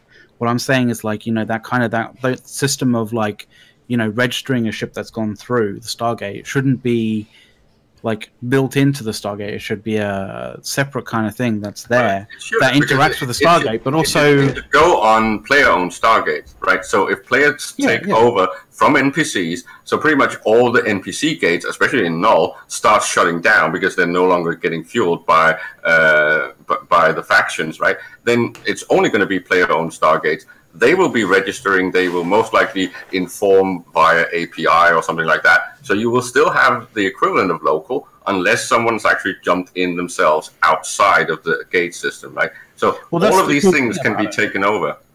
That's the cool thing about, like, having that kind of system, is the fact that, like, you know, Black Ops will actually properly be Black Ops now. Like, if you were able to get into a system through a wormhole and then light a covert Cyno to bring in a whole bunch of Black Ops battleships, or, like, maybe even a regular Cyno and bring in a bunch of battleships. You're doing the secret. If you're not on grid, if you're not on grid if you're not on grid and uncloaked, you know, to the, you know, the local node that's in there. It's why if jumping and bridging was changed into something structure based, and you had a structure that could basically keep a wormhole open, things like that. It's very easy to repurpose a lot of the solutions into the structure system. Yeah, but the thing that you'll get a lot of backlash from people who say that, like, you know, having these, like, you know, structures that keep things like wormholes or add like mass to a wormhole to be able to bring in or, you know, move more ships through it and stuff like that. Like, you'll get a lot of backlash from wormhole groups that say that. Yeah, maybe, but it's going to be a new normal, right? Because you need to fuel them according to how much mass you're going to be pulling through, right? Just like proper gates or bridges are going to be fueled pretty much based on what is actually moving through. And then you're going to have ACLs on who can actually move through the gates and all that stuff. It's going to be a whole new normal. A lot of the things that was not technologically possible 5 years ago, 10 years ago, is potentially going to be resolved.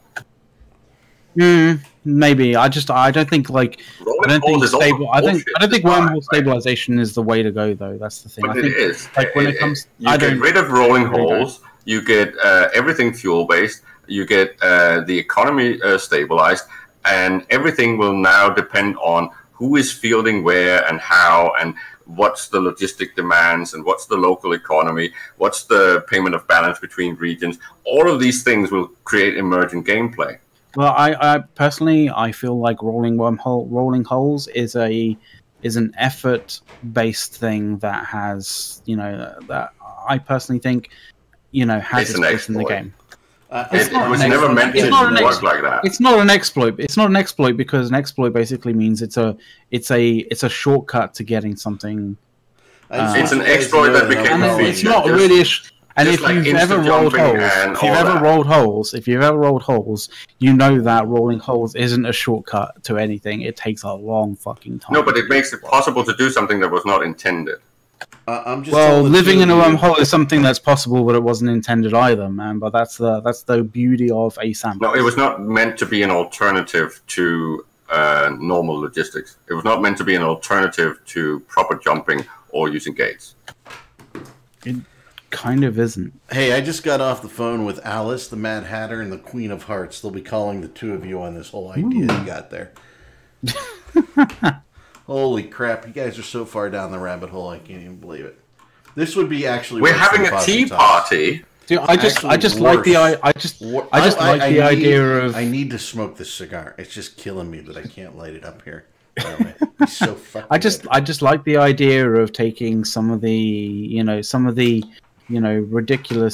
ridiculously overpowered aspects of, you know, EVE life and putting it in the hands of players where it can be kind of screwed with a little bit. Like, and so that's the whole thing. It's all these things shouldn't come at once, but a little at a time will actually help make the game playable again. Drunk Canadian's got no balls. Where's Hilmer? we need an alert that flashes out, like the no balls Hilmer alert. Are you going to make it a GIF? You can submit it to CCP as a GIF. No, is that one of the transitions we request for the new show? There should be a Christmas themed one as well. No, like the Hilmar's no jingle balls themed. No jingle balls. Hey, just no hands and no balls. Did you guys see my Happy New Year animated GIF I have here? Look at that. I did notice that as well. That was pretty cool. I fire it up every once in a while. We'll just leave it on until the end of the show. Yeah. It's pretty cool, man. That's awesome. Do you like that one? So, since, you know, this is our last show before the new year, 2018. You could have at least keyed out the black. God damn it. You know what? I grabbed it like, I don't know, 10 minutes before the show. We were setting up with Matterall, so. Okay. Well, little hints. Key out the black. Key out the black. You show me how to do that someday. I'm not a graphics guy. It's all good, man. Yeah, so Happy New Year's to all of our listeners, watchers, whatever you're doing today. And we're coming up on New Year, so wishing everybody a great 2018. We will see you guys all back in 2018 after a little more discussion here. I think we'll probably go to about 3:30 and then can it. Is that okay with you guys? That's fine. I'm cool with that. I'm down with that. I don't know why people listening to my voice. You know. Well, because it's fun. So we all love to talk about EVE and just spitball things against the wall, right? And just because somebody thinks it's like a dumb idea doesn't mean it's really a dumb idea. It just means maybe we're just harassing each other, right? It's just a fine line. I personally get offended when players hack the game and CCP don't actually fix it. There's so many things that have become a feature instead of actually going in and removing what I call an exploit. And a great example is something like the Insta Warp with webbing. It's like, that's bullshit. It was not meant to be that. You shouldn't use it like that. If you want that feature in the game, sure, add that on a different module, but don't add it on a module that's supposed to be a debuff. Yeah, I don't like the fact that you have to be in the same corp too. That bugs me. I wish I could do it from an NPC corp. Oh my god, being in the same corp or not, and fleets and war decks. There's such a huge number of things in EVE that's broken. It's amazing that this game actually works, but it does. Hey, it's, for all we bitch and moan about it, it is still one of the best games, I think, that has ever been put out there, to be honest with you. And that is maybe because all of these things that are bugs or things that are not balanced right, it's not as important, because when you add the human element and the human activity on top of that, what emerges is balance, because we are the balancing factor. Yeah, and PJ Sephorum out there says, something about the 24-hour campers, right? So one of the things to think about, right? The intent of that is just to make people stop mining or doing whatever they're doing in the system, ratting, whatever. It is the classic, like this is the whenever you go and talk, whenever you go to one of the forums, one of the forum threads that talk about cloaky camping, right? You always get into these two, like it always ends at like whatever the conversation going on, it always invariably ends up in this kind of toing and froing of like cloaky campers, like AFK campers, shouldn't exist. And then the other kind of like, that's the anti kind of, the guys who are against kind of camping, quite obviously, but the ones who are pro basically end up kind of saying, well, AFK campers don't kill anybody. They can't from a literal standpoint, if you're AFK, you're not going to be doing anything to anybody. But it's not the idea that they're AFK. It's if you looked at Ocal and you saw someone there and it said brackets AFK, or idle for 5 hours, you wouldn't give a shit about whether they're in the system or not. Like, to the person who's in the system, you don't know whether that person's AFK or not. Right, or when they're going to wake up, right? It's a semantics thing. And I'm going to say this, but understand the vein in which I say this, right? It's a form of terrorism, essentially, right? The object is to inhibit and not know when they're going to strike, right? And that's good. That's not necessarily bad gameplay. No, I wouldn't say it shouldn't be. I don't think it's something that shouldn't be in the game, because it's a fundamental psychological warfare. AFK terrorist, and that should be a thing. But that's the intent, right? I mean, Replicator was hired to come back into Delve, kind of try and stop people from mining, slow down the mining. He tries poorly to bomb excavators. We kind of make fun of him. But it destroys the gameplay for both parties, right? It makes cloaking a meh thing, right? You're supposed to be cloaked and be a scout and not be seen, right? The fact that you are now using it as some sort of AFK terrorism is bad gameplay, and it doesn't even create emergent gameplay. If it was proper scouts that were actually cloaked, you can't actually see them in local. The only way you can figure out they're there is to actually probe them down. That would create proper gameplay. And again, countering that gameplay would create gameplay. So the fact that you have this unassailable bullshit cloak, you have no gameplay. You have to be careful with the degree that you take that in gameplay, right? Because then all you're going to do is have to be scanning constantly in order to be safe. And then people are going to say, I don't want to fucking play a game where I got to scan my system every 5 minutes, right? It's not going to work. See, the way I kind of see it, is the AFK camping is not the aspect that is overpowered. Or the camping, the cloaky camping isn't the thing that is massively overpowered here. It's the combination of a bunch of various different things that are used by AFK campers, which are basically, the ability to sign in 1 billion different ships with just one single tiny little ship with a tiny bit of liquid ozone. It's the ability to undock, 30, an absolute shit ton of Black Ops battleships at a moment's notice from an NPC station, and all jump out within meters of that station without like the forces, without the kind of the stresses of moving ships through subspace. Fuel could actually the crap out of that. Mac, fuel could fix this, station. Right? If all Cynos were based on fuel, this would actually fix it, right? So if you are in a small ship, you can only Cyno in a small ship or two, and if you then need to escalate the fueling of the actual Cyno, you would have this gradual staging, unless you are actually in a location with a huge ship that can Cyno in a huge amount of mass, right? So if they tied these things into fuel, you would have a lot less problems with these perfect systems. To a degree, but I don't think you'd make the situation a little bit easier, because what you'd end up having is like a co-op ship lining a Cyno and having just enough fuel to Cyno in a Black Ops battleship, who will end up lighting a Cyno for the rest of the Black Ops battleships, that kind of thing, because you'll have more fuel in his Black Ops battleships to do that kind of thing. You kind of move the situation along a little bit. You give it a little bit. Make Black Ops a special purpose ship that actually do something that's meaningful, and you wouldn't have these insta blobs of all the ships in the fleet coming in at the same time, unless it's actually planned in a proper stage. Yeah, you have to be careful with the level of complexity that you put in the game. I don't think that adds that much complexity. It just removes the current infinities from the game. Because it wouldn't be that difficult logistically to plan actually Cynoing in an entire fleet. But you would have to do a little bit of planning and prepping. And there's a risk that it could be denied, and that would add a new strategic gameplay. It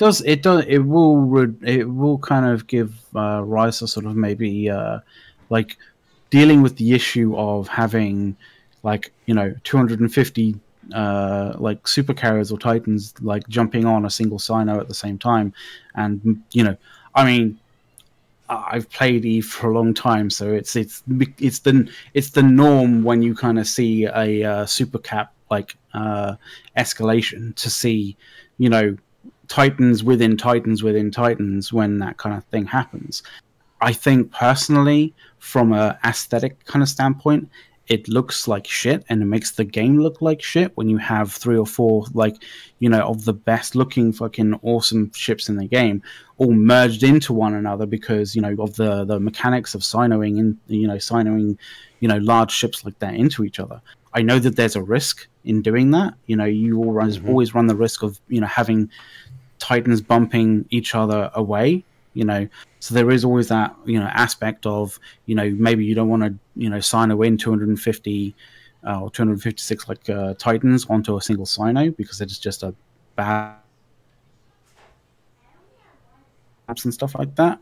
But even so, I do kind of feel like there's at least aesthetically there isn't aesthetically and also kind of getting rid of that infinite kind of variable in the Cynoing kind of mechanics to compare it to classic tabletop, right? Classic tabletop, it's the fact that you are suddenly making everything dependent on a blob, right? So you're just rolling one die for an entire unit of soldiers, which is a fine simplification of strategic gameplay, but it's what leads to this whole F1 monkey attitude where you're just going in and doing exactly what you're told. Your individual skills, your individual timing abilities, and understanding of the game is not necessary. It would be necessary if things had to happen in these stages and where you can't just blob 15 Titans onto a field. Blob rules, man. That's the way it is. The only other way around that is to limit the number of ships a Cyno can bring in, right? So but instead of numbers, I think fuel and mass just brings on a whole new tier of gameplay. That's also tied into the lore with the whole way of how things are bridged and the fact that it's mass limiting. It's basically artificial wormholes or persistent wormholes. You would get so much lore content being able to be put onto all of this that alone would make it worth it. No, you're just adding another spreadsheet into the game, or I have to carry my handheld supercomputer to decide if I'm going to assault somebody. That's getting a little too complicated. You know, the rule of thumb would be simple. You can't get bridged in as a Titan from a frigate. That's all. It would only change the whole funneling. I just wanted to say, like, completely segueing from what we're talking about. RJ's back. RJ's back, baby. He's free from the wife aggro. Free RJ. Yeah, he's back from blowing, and he had a shower. So yeah, you really the context that people don't have based on that statement needs to be fixed. Yeah, I had to go blow my porch. Blowing his porch. All right. So basically, RJ's kid made a mess, put a bunch of dirt on the porch. Like he had to go get his giant garden blower thing and get the dirt off the porch and then bathe everybody, right? See, now you just made it sound kind of really dull. Like, I like my one. People can just, you know. I got handed a broom and I'm like, hold my beer. I grabbed the freaking blower. I grabbed the blower. I was like, I can make this done in like 2 minutes. Now, do you have like the lithium battery blower, or do you have the plug-in, or what? It's a plug-in. Yeah, we've got the plug-in that reverses to suck up leaves in the yard. Mine runs on the tears of human beings. Mm-hmm. Yeah, but you don't even it's that. The thing it was that Arizona freaking moon dust though. Ooh, nice. So I got covered, man. Oh God. You know, it's snowing here. We've probably got another 2 inches of snow while we were on this show.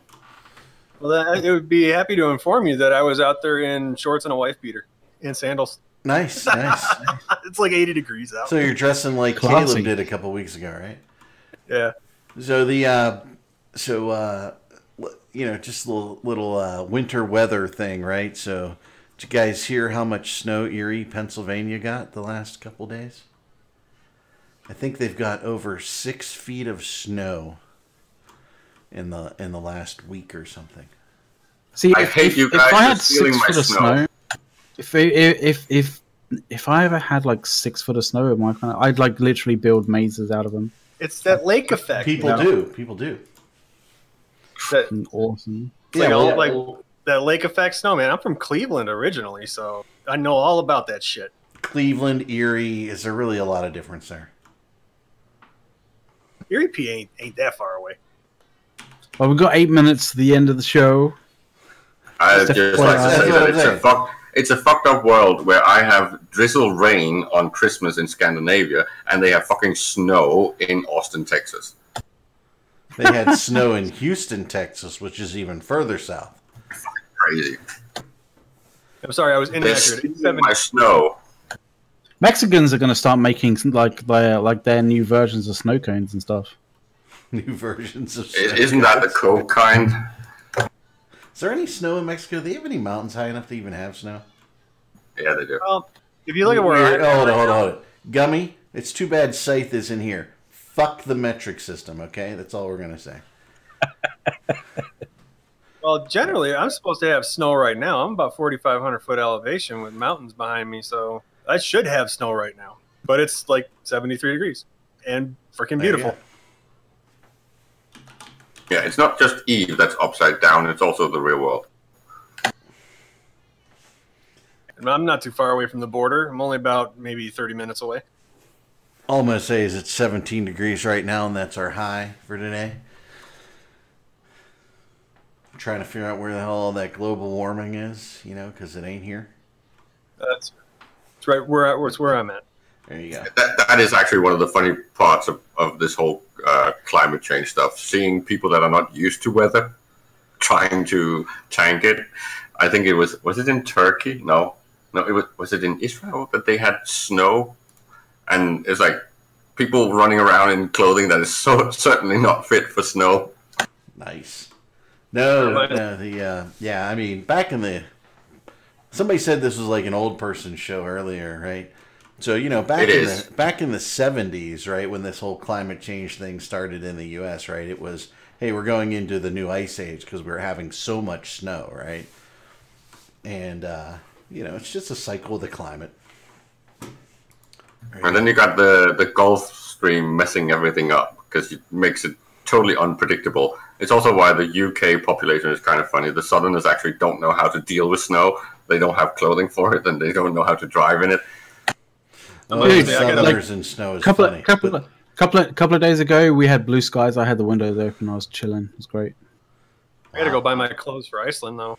I haven't had like winter clothes in forever. Like honestly, because the way that the jet stream is kind of like, zigging and zagging like all the way, like all across the UK kind of thing.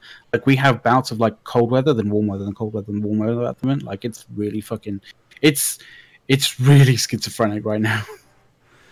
Yeah. It's how nature toughens up the British. Yeah. Oh, looks like I triggered Aramis. Oh. Yes, it's funny. It's funny. Anybody Yeah, who I mean- thinks that the world's been around long enough that we can take less than 100 years worth of data and actually figure some shit out is crazy. Sorry, guys. That's just the way it is. This is my political statement of the day. Current climate models can't predict shit, and they've never been able to, and I'm somebody who's actually worked on some of them, so... Well, that's because they're always simplified. You can never account for all the variables, and it's one of those situations where a small variable in one kind of aspect of the model can Butterfly! can yeah, it's a butterfly effect. It can make such a drastic effect that leaving it models out, always- leaving it out for simplification, kind of. All models need to normalize data, and that's why it always goes wrong. Because if you do not have the butterfly effect in your data set, you're basically not going to be able to predict shit. Our data sets are our data sets and our models are always inaccurate and incomplete, and because of that, Yes. Yeah, but it's gonna more get it's shit more wrong. normalization than lack of data. It's the fact that you normalize the data to make it easier to work with. That's the major flaw.